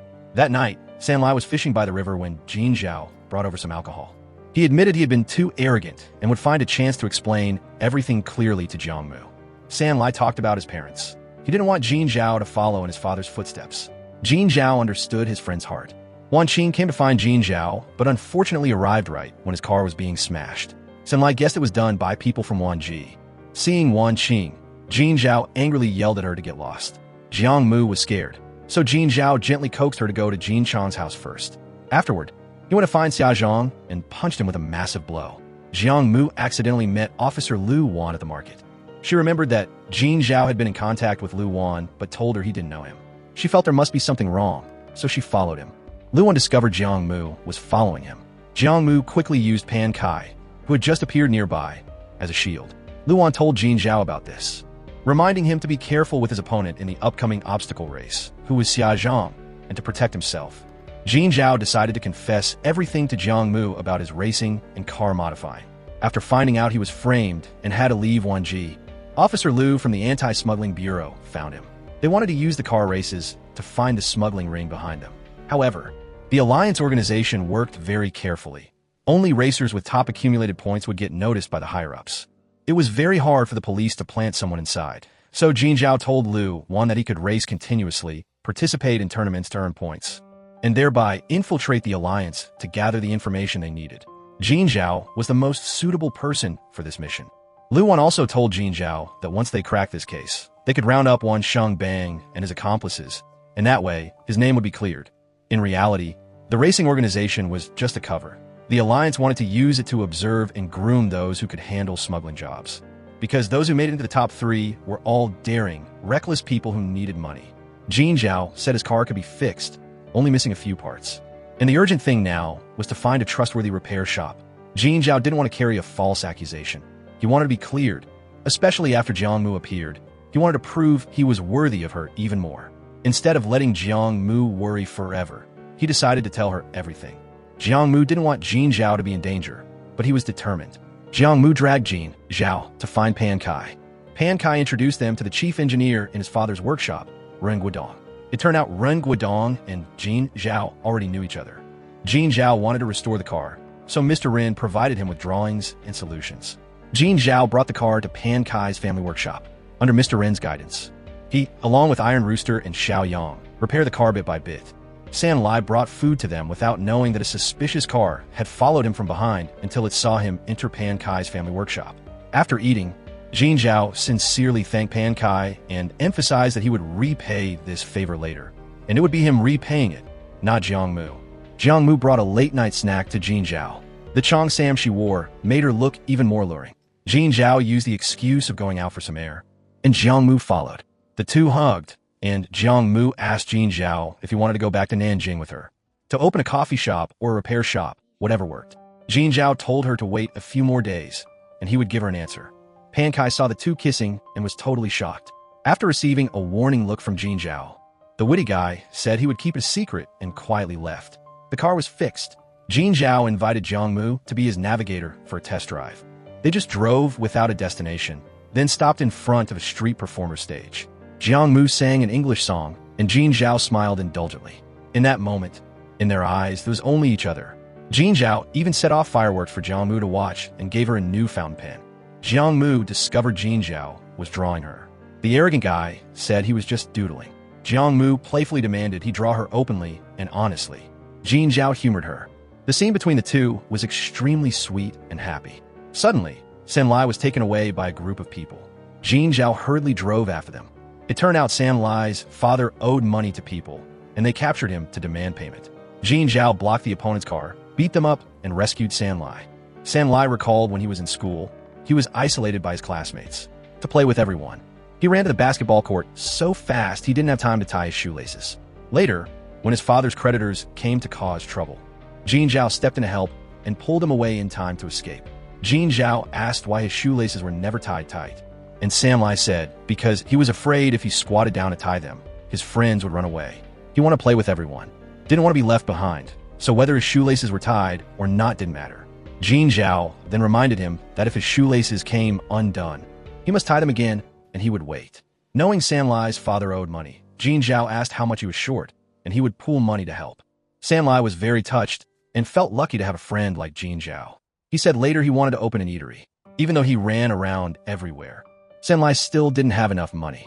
Jin Zhao went to the pet shop to find San Lai, but didn't see him. Only a note saying he went to find his father. Afraid San Lai would be in danger, Jin Zhao asked Officer Liu for assistance. San Lai brought money to redeem his father, Lida. While the other party was counting money, San Lai pulled out a knife to threaten them, but was taken down instantly and beaten to a pulp.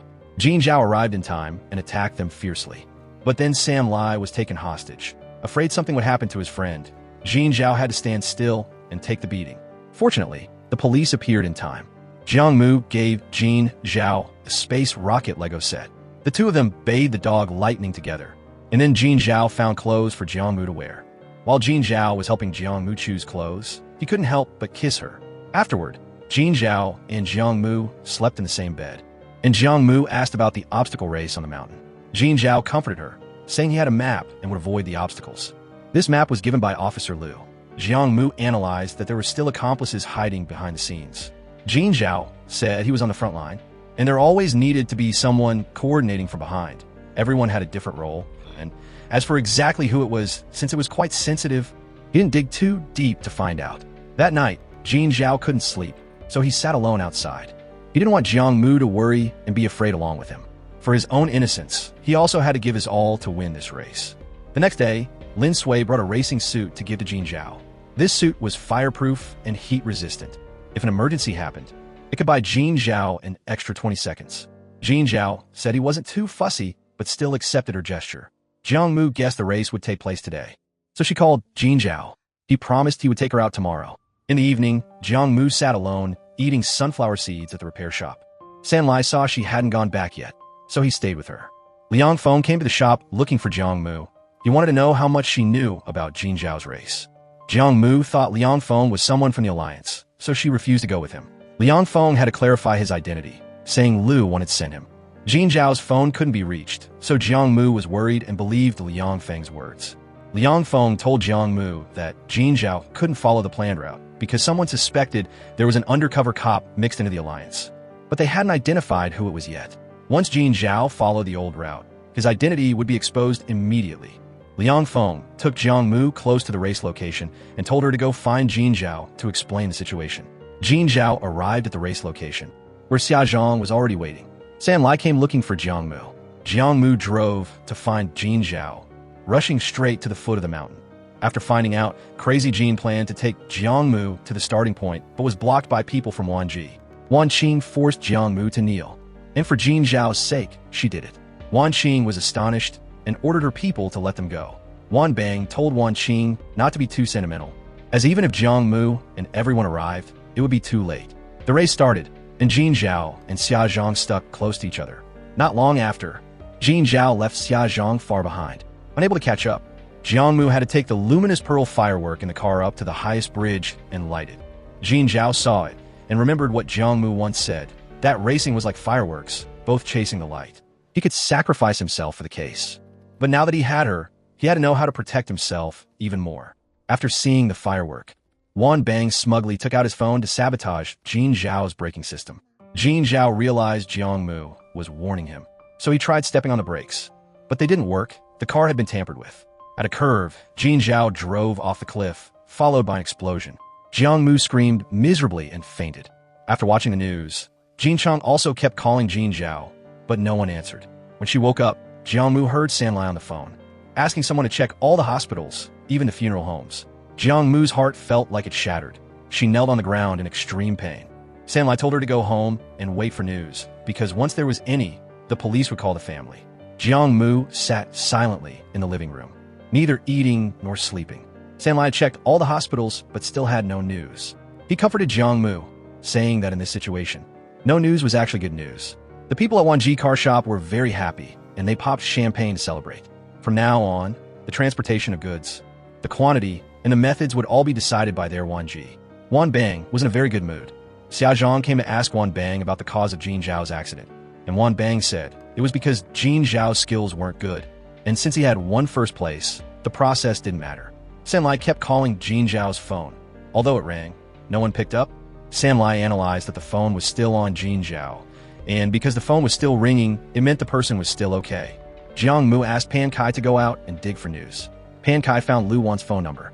Lu Wan told Jiang Mu that Jin Zhao was in emergency care, but she couldn't see him because of the special situation.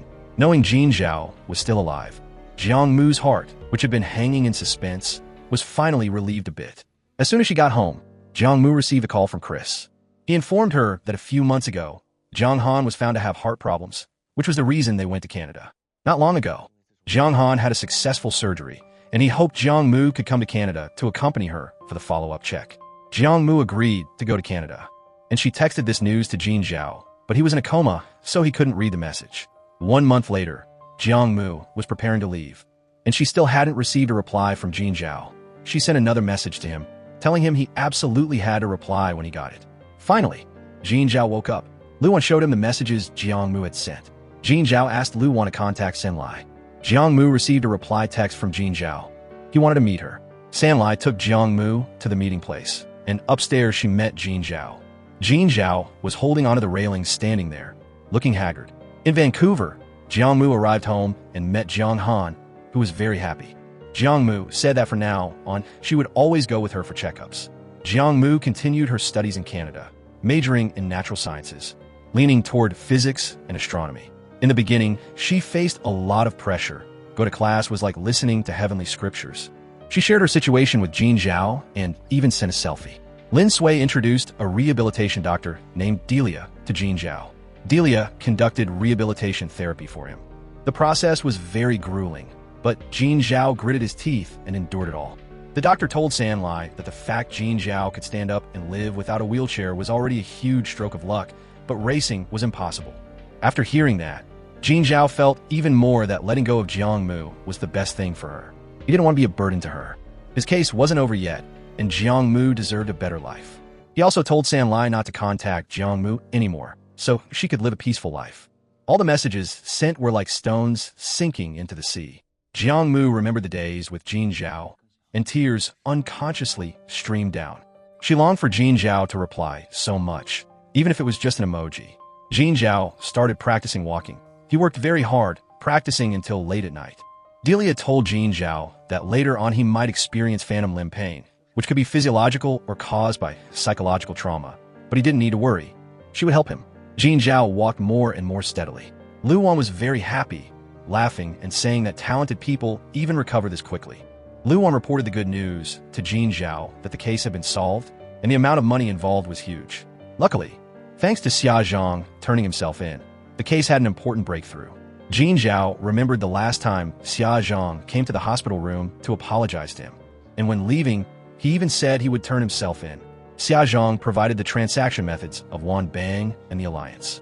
The General Department of Customs and the Anti-Smuggling Bureau coordinated their actions, and with the active cooperation of local police, they arrested everyone involved, including Iron Rooster, who had been threatened to tamper with his car. During a surprise interrogation, Wan Daiyong confessed to the case where Jean Zhao had been wrongly accused. After being cleared, Jean Zhao originally planned to tell Jiang Mu this news immediately. But when he looked down at his legs, he held back in the end. Jean Zhao thanked Jiang Mu and said that she was the one who saved his life. He said he was fine and told Jiang Mu to go back to Canada. Jiang Mu cried and asked him if he wanted to break up. Jean Zhao didn't answer. He reached out to wipe her tears, then immediately pulled his hand back. He advised Jiang Mu to go out and get to know other people, saying that there were plenty of guys better than him. Jean Zhao asked San Lai to cancel his phone number. He wanted to leave Manchester. Before canceling the number, he sent a text to Jiang Mu, saying he wanted to go somewhere further away to start his career, and he would contact her again when he was stable.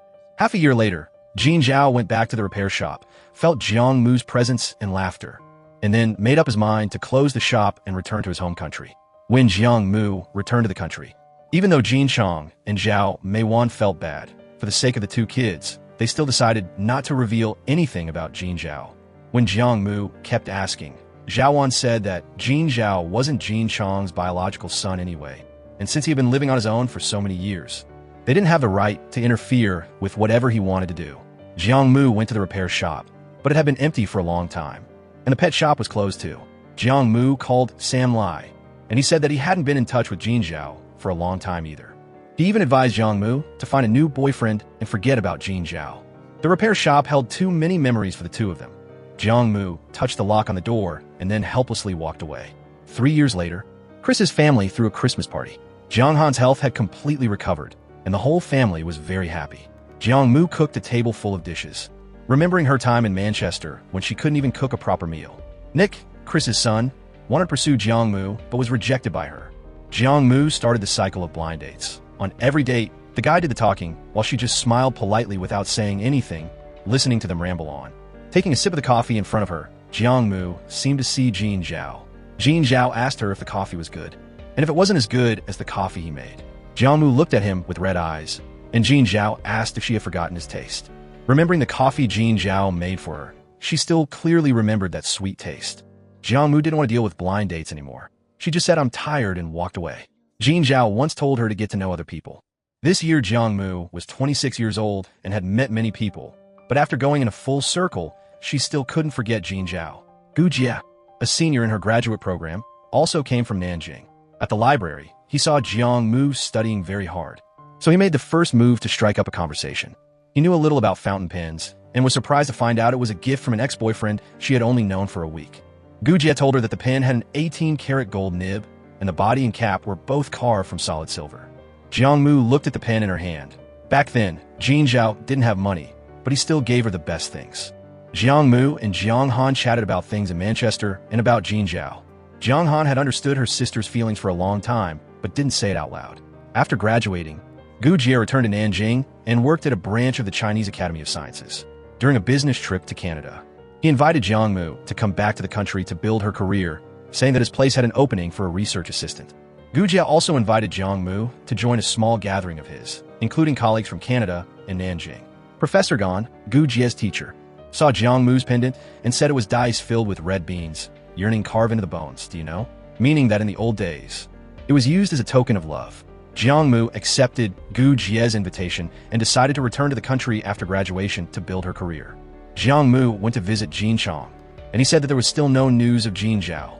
Pan Kai told Jiang Mu that early last year, Jin Zhao had come back once. At that time, a shipment in his father's factory had a problem, and Jin Zhao helped him find a supply source at a price lower than the market, which not only solved the factory's crisis, but also helped him solidify his position.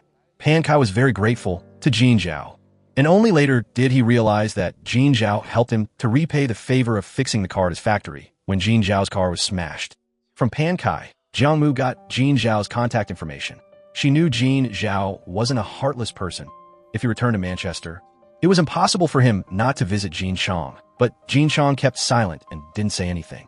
Jiang Mu found her way back to her childhood home, and that place had changed a lot.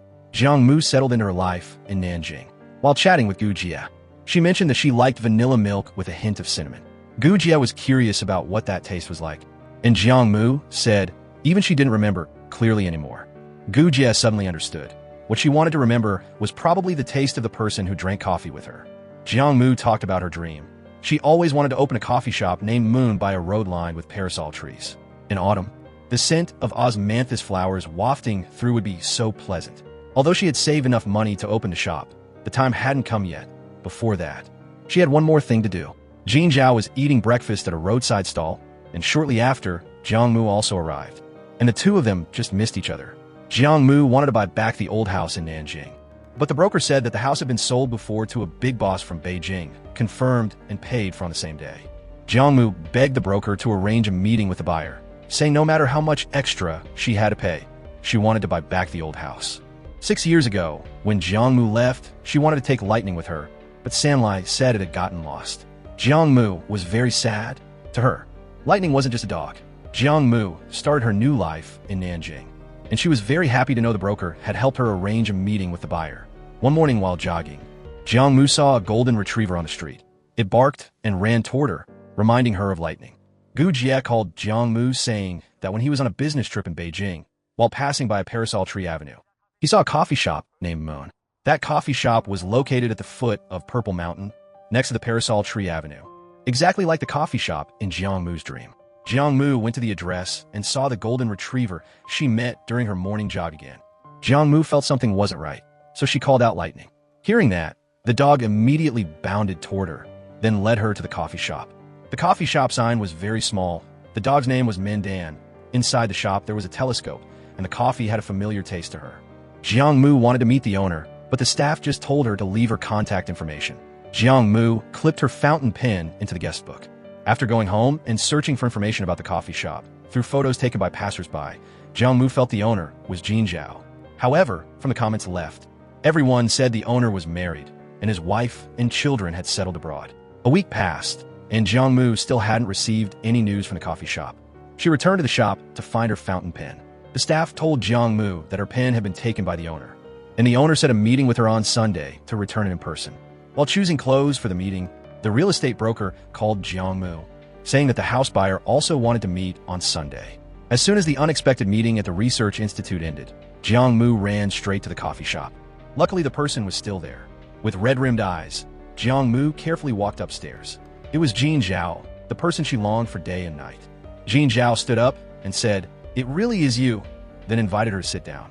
He had someone bring up a strawberry cake, but Jiang Mu said she didn't like this flavor anymore. Jin Zhao was a bit flustered, just about to change it to something else when Jiang Mu said she was hungry. Jin Zhao said that not contacting each other was so both could feel comfortable. Jiang Mu asked if he was married, but Jin Zhao didn't answer. Jiang Mu then said she was about to get married. and returning this time was also because of her boyfriend.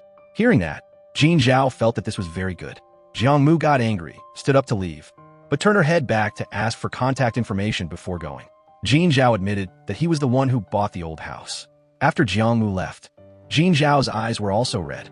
Jiang Mu looked at the fountain pen in her hand, tears flowing uncontrollably. Jiang Mu added Jin Zhao on WeChat. His profile picture was a sunrise, corresponding to her moon profile picture. The reason she chose her current major was to continue the path for Jin Zhao, because from childhood until now, her only big dream was him, and now he had helped her fulfill her dream. Jin Zhao was training in the gym. Delia called to check on his condition, and Jin Zhao said his core muscles still couldn't exert force. Delia told him to take it slowly, as his current condition absolutely couldn't withstand such high-intensity exercise. Haste makes waste. After adding WeChat, Jin Zhao always acted cold, which made Jiang Mu very annoyed. Just then, Gu Jie called saying that colleague Xining was getting married. So Jiang Mu came up with a mischievous idea. She took Xining's wedding photo, photoshopped her own face onto it, and sent it to Jin Zhao. As soon as Jin Zhao saw it, he panicked, sweating profusely. Jiang Mu continued, saying she would get married next week, and as someone from the bride's family, he had to come and support her. And he also had to prepare gold and silver dowry gifts. On the wedding day, Jin Zhao specifically went to the location, only to discover it was just a prank by Jiang Mu, and he breathed a sigh of relief. Jiang Mu asked Jin Zhao how he felt now, and he said the gold and silver gifts were all prepared and the lucky money was ready too. Jiang Mu said there was no rush because she just had an argument with her boyfriend, so the marriage was temporarily off, but she would definitely need it later. Jiang Mu went on a business trip to Beijing. After the meeting, seeing no new messages on her phone, she took the initiative to text Jin Zhao. He said he wasn't in Nanjing either. In another meeting room in Beijing, Jin Zhao was presenting about new energy technology for cars. The Jin Zhao of now was completely different from before. When presenting, his whole being seemed to radiate light. Seeing Jin Zhao still hadn't replied to her message, Jiang Mu brought some local specialties to the coffee shop. She asked the employee Xiao Jia about Jin Zhao, and Xiao Jia said Jin Zhao didn't work for any company. His health absolutely didn't allow it. Jiang Mu was about to ask more, but Xiao Jia realized she had misspoken and quickly covered it up. Jiang Mu took a photo and sent it to Jin Zhao, and he said he would return to Nanjing tomorrow. Jiang Mu took Lightning for a walk, and the staff quickly informed Jin Zhao, but he just replied that he knew. Jin Zhao came to pick up Lightning, even though Jiang Mu had sent the house number. He didn't go upstairs. Watching Jin Zhao standing straight at the bottom of the steps, Jiang Mu suddenly realized that over so many years, even though she had met quite a few men, the only person who could make her unable to suppress her nervousness and excitement was Jin Zhao. Jiang Mu said she rented this house with her boyfriend. Her boyfriend had a low income, and the two of them even argued over a phone. Jin Zhao knew she was lying, but he still felt very uncomfortable inside. Jiang Mu walked Jin Zhao out. He said he found Lightning later on. Jiang Mu intentionally said things to hurt him, repeatedly mentioning that she was an ex-girlfriend, and even said her current boyfriend was poor and addicted to games.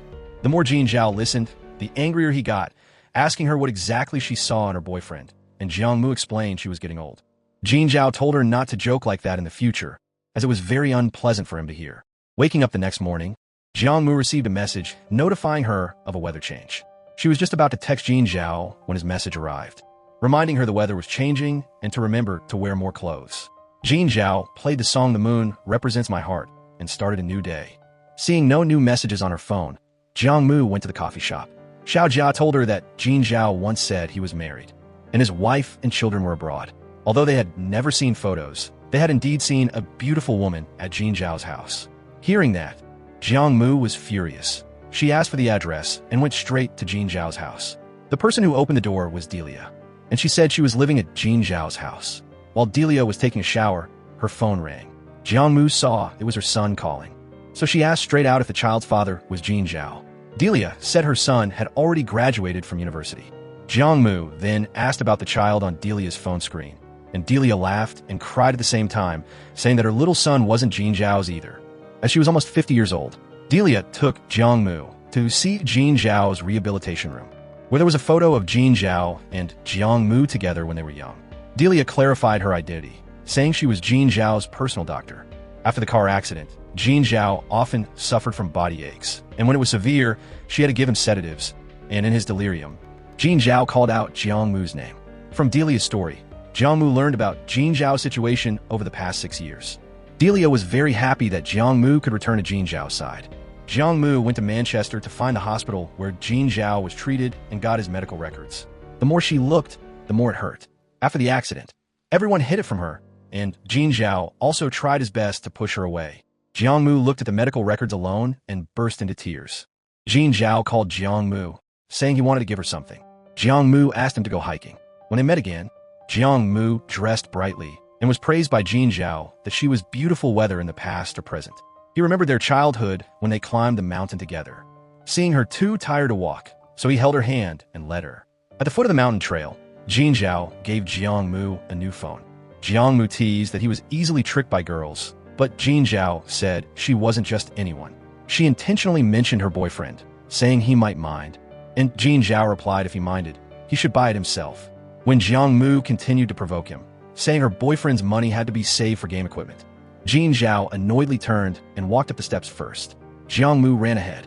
Jin Zhao walked a few steps and was already panting, his legs hurting more and more, having to hold onto the railing on the side. Jiangmu realized something was wrong, and just as she turned her head, Jin Zhao immediately pulled out his phone, pretending to take pictures. Jiangmu pretended to accidentally reveal the pendant, and Jin Zhao asked why she was still wearing it.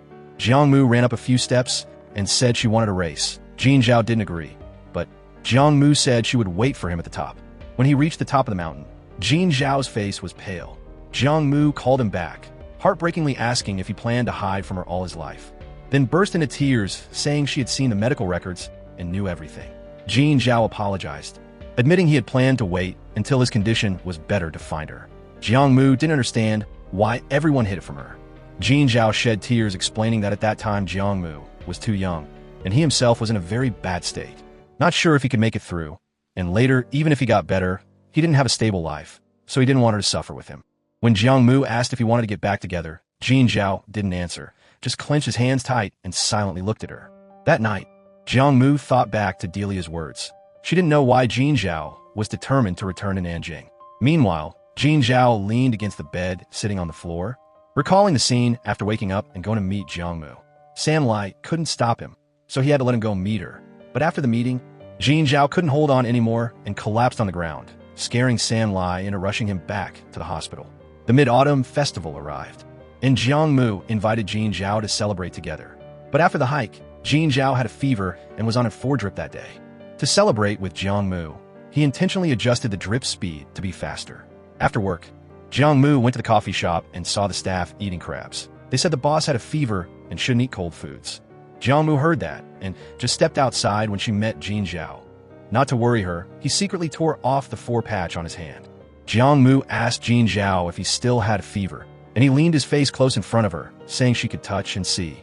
Jin Zhao leaned close to Jiangmu's face, telling her to touch and see if he had a fever. But when Jiangmu just touched his cheek, he dodged. Jin Zhao specifically made a cup of coffee for Jiangmu. Jiangmu recalled eating crabs when they were little, so Jin Zhao said there was still a box at home. Jiangmu followed Jin Zhao home. He went into the kitchen to cook while she stood by to help. She intentionally teased Jin Zhao, telling him that a rockstar boyfriend once took her deep into the mountains and forests and then jumped into a frozen lake. The more Jin Zhao listened, the angrier he got. Right at that moment, Sam Lai called, saying he wanted to come over to celebrate the holiday with Jin Zhao. But as soon as he knew Jiangmu was at his house, he understood the situation and hung up immediately. Jiangmu demanded to drink alcohol, and Jin Zhao humored her, but he only drank water. While peeling crabs, Jin Zhao asked about Jiang Han, and Jiangmu said her mother was doing very well now. After getting drunk, Jiangmu sulkily blamed Jin Zhao for hiding things from her for too long and decided to cut off their sibling ties. Jin Zhao let her act out. Jiangmu complained that she was still just an intern with a low salary and having to pay rent. She was about to have no money for food. Jin Zhao thought she was planning to borrow money, but Jiangmu said she wanted to crash at his place. He didn't agree, so Jiangmu used her charm, whining and clinging to him relentlessly. Looking at her, Jin Zhao remembered the past. Back then, not long after the car accident, he was still in a wheelchair. He once told Sam Lai that Jiangmu was born premature and sickly when she was little, so he tried hard to take care of her, not bearing to let her suffer even a little bit. Now, he couldn't become a jerk who made her suffer even more. Jiangmu looked at the moon outside the window. Jin Zhao asked her if it was true that when she returned to Manchester, Jin Chong didn't mention his contact information at all. Jiang Mu nodded. Jin Zhao looked up at the moon and said Zhao is day, Mu is night. Day and night alternate, never to meet again. Jiang Mu sobbed, hugging Jin Zhao from behind. She asked him if the promise back then to wait for her to grow up still counted. Now she was 26 years old and could decide her own choices. Jin Zhao turned to look at Jiang Mu, but didn't answer when she asked if he would be willing if she married someone else. Jiang Mu said she didn't think too far ahead, just believed that things would work out, and admitted that for many years she still couldn't forget him. Even after going in a big circle, the person she liked in the end was still only Jin Zhao. Facing that confession, Jin Zhao was confused and silent. Seeing that, Jiang Mu turned and left. Just as she stepped into the elevator, Jin Zhao rushed over, hugged her tight, and kissed her. Jin Zhao sent Jiang Mu his latest health report, advising her to think carefully before deciding because he didn't want her to suffer with him. Jiang Mu asked Dr. Delia for her opinion and was told the recovery process would be very long and require a lot of patience. Afterward, Jiang Mu and Gu Zhijia went to receive a delegation from another province, then returned to the research institute together. In the main hall, they unexpectedly met Jin Zhao. Jiang Mu introduced Jin Zhao as her ex-boyfriend of 1 week, while Gu Jie claimed to be her half-colleague, making Jin Zhao feel quite jealous. Jiang Mu then took Jin Zhao on a tour of the observatory. When he asked if she was busy, Jiang Mu didn't answer directly, but tested him with a hypothetical question about a fiancé who was addicted to games and a womanizer.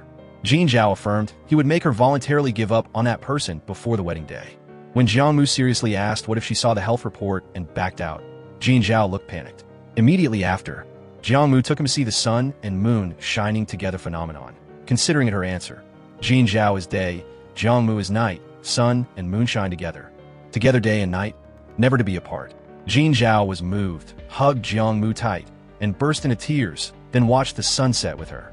Later, Jiang Mu took him to a gathering with colleagues. Everyone teased him asking when they would get married, and Jin Zhao promised he would try as soon as possible. When the party ended, it started to rain, and Jin Zhao used his jacket to shield Jiang Mu all the way home, keeping her dry while he got soaked. Arriving home, Jiang Mu saw the Lego rocket model on a shelf. Jin Zhao said he had assembled this model twice. The second time he had to start from scratch because of a shipping accident and had no instruction manual. So it took a lot of time. The first time he assembled, it was when he was lying in the hospital bed, with only a wheelchair and medicine by his side every day, and that rocket model accompanied him, helping him get through the long period and keep his faith in the future. Jiang Mu regretted not being able to be there to assemble the model with Jin Zhao before. He hugged her and asked about Thomas. Jiang Mu explained Thomas was a famous talent in the department, a half-Australian, half-French guy, and was just one of many people pursuing her. Jin Zhao agreed to let Jiang Mu move in with him, but not that very night. When Jiang Mu was preparing to leave, Jin Zhao couldn't bear to let her go. She suddenly pushed him down onto the sofa. Jin Zhao asked if she had thought it through carefully, and Jiang Mu replied that she wasn't a child anymore. After that, Jiang Mu blushed shyly and didn't dare to look at him, while Jin Zhao took the chance when she turned away to continue kissing her. Early the next morning, Jin Zhao went to the market. Jiang Mu lay in bed smiling. Thinking back on it, after getting dressed, she saw that breakfast was already set on the table. In the rehabilitation room, Jin Zhao was working hard on his training. Jiang Mu stood leaning against the wall watching for a while, then walked over to hug him from behind. Jin Zhao asked when she was moving. Jiang Mu said her lease hadn't expired yet. Jin Zhao immediately transferred 30,000 yuan to her and asked his assistant and driver, Wen Ku, to help her move. Jiang Mu hated packing things up, so Jin Zhao pampered her by packing everything himself. Jiang Mu was curious about Jin Zhao's job, so he told her about his journey. At first, he went to a factory in Beijing to work.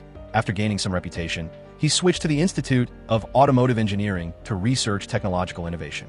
Later, he opened a coffee shop and always maintained his status as a freelancer, participating in collaborations as a consultant, but had to go on business trips every month. Because of Jin Zhao's health condition, the institute arranged an assistant for him named Wen Ku, mainly to support him during business trips.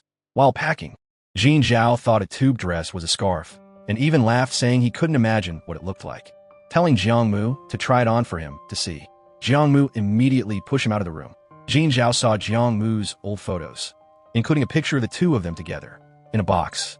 He even saw the boxing hand wraps he used when competing and the math exercises he used to help Jiang Mu with. Jiang Mu put on the tube dress for Jin Zhao to see. He asked her what occasion she usually wore it for. Jiang Mu replied that she would wear it when meeting handsome guys. Jin Zhao couldn't hold back anymore. So he told him to go home first and then kissed Jiangmu. Jin Zhao then took Jiangmu by the hand to the coffee shop. Seeing that, the staff quickly changed how they addressed her, calling her the boss lady. Jin Zhao said that this coffee shop was for Jiangmu, and from the space to the name, he designed it all himself. He admitted that for the first 2 years, he went in the wrong direction and kept losing money. But luckily, he listened to Jiangmu's words. Jin Zhao considered himself an honest person, believing that even if he took many detours, he would eventually find the right path. So he persevered to the end. That day, Yuan came to pick up Jiangmu. On the way, he mentioned that Jin Zhao often talked about his wife, saying she took their child to live abroad. Jin Zhao even complained that his child was very lazy and just liked to sleep in. But the staff felt that made the kid easy to raise. Unlike his older sister who made her child get up at 5 a.m. every day, even an adult might not be able to stand that. However, his nephew and Jin Zhao's child were alike in one thing. They were both very picky eaters, which made the adults super worried. His sister thought the kid had digestion issues, so she went everywhere looking for treatment. He advised her to try taking her child there to check it out. Hearing this, Jiangmu realized the person Jin Zhao was talking about was her, so she immediately texted him, asking since when did he call her both his wife and his child. She asked what stories he had made up about her outside, and then she got mad at him. After reading the message, Jin Zhao promised he would come back to see her in a bit. That night, Jiangmu waited forever and didn't see Jin Zhao come back, so she went to sleep first. He didn't get home until late at night, and seeing her sleeping soundly, he went over and kissed Jiangmu to make it up to her. The next morning, Jiangmu went to Jin Zhao's class, and seeing him talking intimately with another female student, she acted jealous and walked away. Right at that moment, Jin Zhao saw her and chased after her, asking why she was there. Jiangmu announced that she had been hired as an employee at the research institute. Jin Zhao wanted to see the notification, but she wouldn't let him, demanding a hug first. At first, Jin Zhao was hesitant because they were at school, but Jiangmu leaned in closer, so he had to give in. While the two were being affectionate, they were spotted by classmates. Jiangmu tried to pull away, but Jin Zhao held her close and introduced her to everyone as his girlfriend. Seeing that, everyone stopped bothering him. Then Jiangmu questioned him about whether that female student liked him, since she saw her buying him coffee earlier. Realizing his girlfriend was jealous, Jin Zhao explained that he owned a coffee shop, so why would he drink someone else's? As soon as he finished speaking, he leaned in to kiss her. On the way out, Jin Zhao said a friend was coming and wanted to take Jiangmu to a restaurant for dinner, which she found strange. As soon as they arrived, Xiaowen accidentally bumped into another car. The woman kept cursing, so Jin Zhao told Jiangmu to go up first while he handled the situation. After smoothing things over, he helped the woman back up her car. However, when he got into the car, traumatic memories came rushing back, making him afraid to touch the steering wheel. Jiangmu, who was watching, also noticed something was wrong. Luckily, Jin Zhao regained his composure and successfully backed the car up. Jiangmu felt relieved seeing that, so she went up to the dining room. Upon arriving, she discovered that the two friends Jin Zhao had mentioned were San Lai and Crazy Jean, friends who had been apart for many years. Old friends reuniting. The atmosphere was incredibly lively. Crazy Jin's reaction was the most over the top. As soon as he saw Jiangmu, he screamed and shouted in excitement. San Lai, not having seen them for many years, had also matured a lot, laughing and scolding Jin Zhao for being so good at keeping secrets, not saying a word about such a big thing as reuniting with Jiangmu. They sat down to eat and chat, and only then did Jiangmu learn that back when Jin Zhao was hospitalized, Crazy Jean had cut ties with Wan Ji and stayed by Jin Zhao's side to take care of him. After Jin Zhao's health improved, he dragged Crazy Jean to study with him. Under Jin Zhao's oppression, Crazy Jean actually managed to pass the exams and get a college degree. And now he was working as a technician alongside Jin Zhao, living a stable life with a future.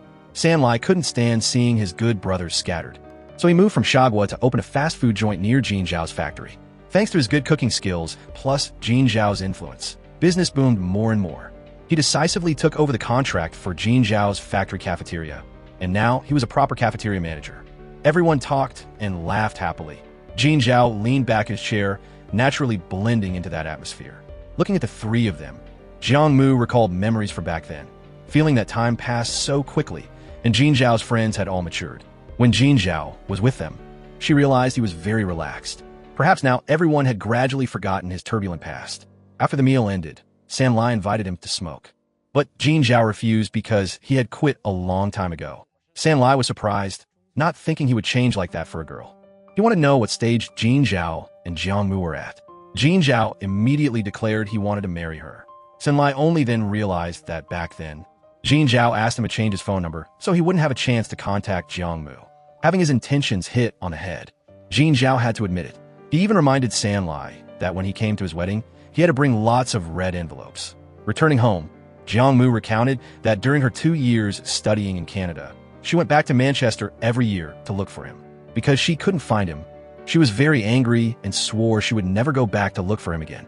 But in the 3rd year, she still couldn't control herself. Hearing these words, Jin Zhao was very moved. He blamed himself for letting her feel aggrieved.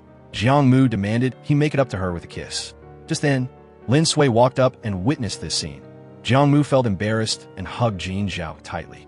After Jin Zhao recovered, Lin Sui had invited him to be an honorary consultant for his racing team, specializing in guiding racing skills for the members. Many years passed, but Lin Sui still hadn't given up on persuading Jin Zhao to return to being a racer, but he still hadn't agreed. That night, Jin Zhao was showering, and Jiang Mu walked over, curious to know who he lived with for the past 6 years. Jin Zhao said he lived with Sun Lai and Feng Zi. He also wondered if she had contacted Sun Lai during that time, but she believed that his stuttering proved he was living with another girl. Hearing that, Jin Zhao was extremely helpless in the face of his girlfriend's jealousy. The next morning, Jin Zhao decided to go to the market to buy ingredients to cook for Jiang Mu. At first, both of them were walking like they were on a catwalk. But right when the housewives were fighting to pick items, he got swept up in it too. Lin Sui was also with them at the time, but he quickly became a helper, having to carry a pile of stuff. On the way back, Lin Sui saw that he was only thinking about Jiang Mu, so he guessed he was planning to marry her. That afternoon, Jin Zhao took Jiang Mu to the amusement park, and Lin Sui went along too. Seeing the two of them being affectionate with each other made him feel very helpless. While looking for rides, Lin Sui asked Jin Zhao to play a driving game. At that moment, Lin Sui asked him about going back to be a coach and how much he had thought about it. But Jin Zhao didn't want to bring this up. Lin Sui thought that he was currently madly in love, and while wanting to settle down was fine, he should try thinking about his offer for once. The next day, Jiang Mu rushed to the company for a meeting. Jin Zhao thoughtfully cooked lunch for her to take along. But not long after she left the house, Jin Zhao discovered her meeting documents were left on the table. He hurriedly grabbed the documents to chase after her, then saw the bus that Jiang Mu had just gotten on releasing thick black smoke from the back. Jin Zhao panicked, afraid she was in danger. So he immediately called her, but she didn't pick up. So, ignoring the trauma from the previous car accident, he rushed down to the garage, started the engine, and sped like crazy toward the bus. It was really hard for him to catch up to the bus with the black smoke. Fortunately, the bus only had a minor issue and had stopped by the roadside in time. Jin Zhao hurriedly got out of the car to check, but didn't see Jiang Mu anywhere. At this moment, his heart that was hanging in suspense could finally relax when he realized Jiang Mu hadn't even gotten on that bus. This scare made Jin Zhao realize just how afraid he was of losing Jiang Mu. He immediately ran to find her and hugged her tightly in his arms. Jiang Mu was very happy to see he drove here himself because he had finally recovered. That night, Jin Zhao drove around to clear his head and accidentally saw a young couple teaching each other how to ride a bike. This scene made him remember the days when he was with Jiang Mu. Thanks to her sincerity and patient waiting, he finally understood that true love isn't sacrifice, but accompanying each other to face the challenges in life. That night, he went back to cook dinner for her, and seeing his girlfriend eat happily, he was extremely happy. At this moment, Jiang Mu suddenly realized that the taste of this bowl of noodles was exactly like what her dad used to cook. Even though she wasn't there, he was always thinking about her, and he even wanted Jin Zhao to cook for her if he ever met Jiang Mu again in the future. Jin Zhao recounted that he was very regretful now and wanted to make it up to her. Jiang Mu admitted that she didn't blame her dad anymore. Now she only remembered him as someone who really loved racing. When she was little, he used to secretly take her out to play with cars. Hearing that, Jin Zhao promised he wouldn't be car crazy like her dad anymore. And his dream now was just for her to be happy forever. Jiang Mu also confessed that no matter what happened in the future, she would always support him. At this moment, Jin Zhao gathered all his courage and suggested that next month he wanted to go to Canada with her to visit her mother. Understanding his heart, Jiang Mu agreed immediately. Jin Zhao was so happy that he hugged her tight. He had also prepared a proposal ring.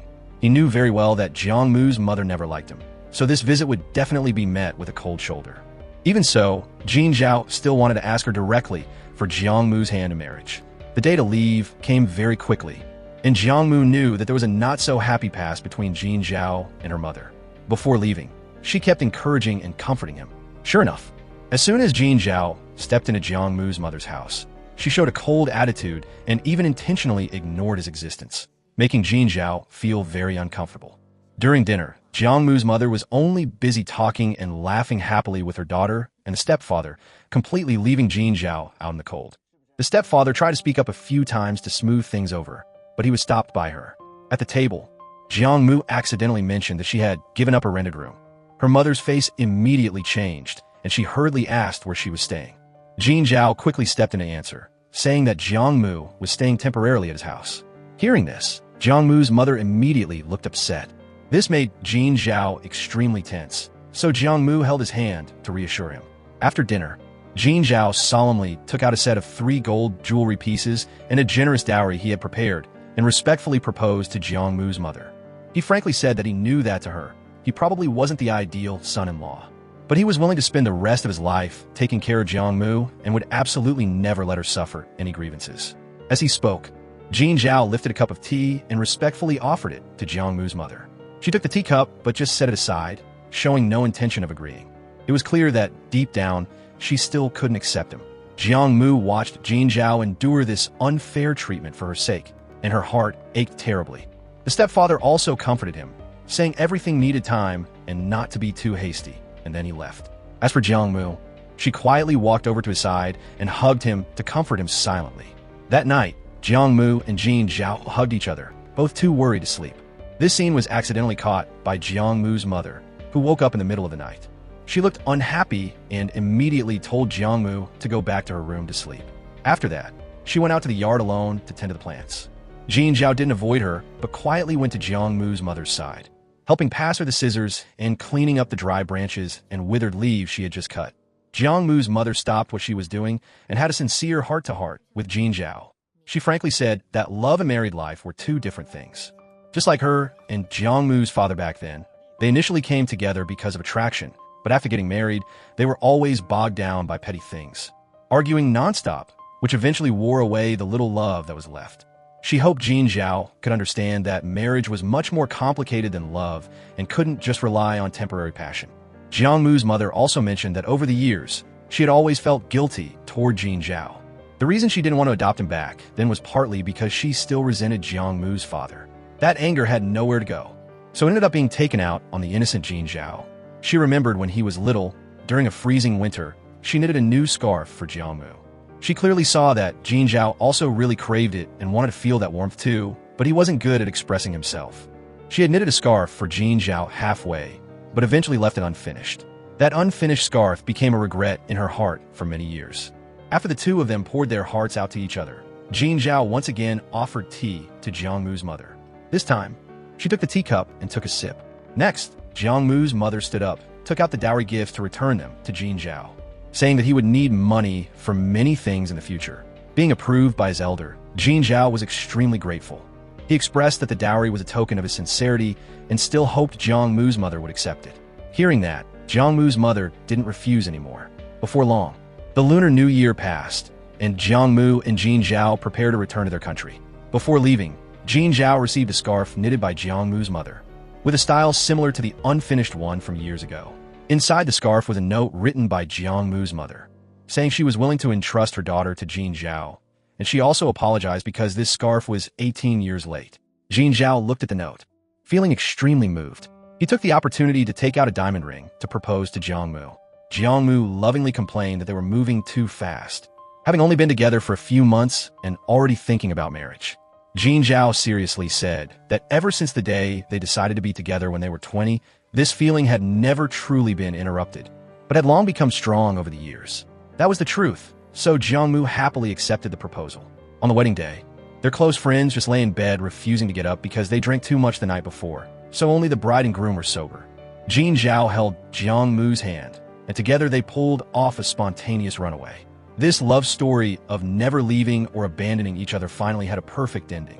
From now on, day and night, year after year, they would always be together and happy. That's the end of the movie. Thank you for watching.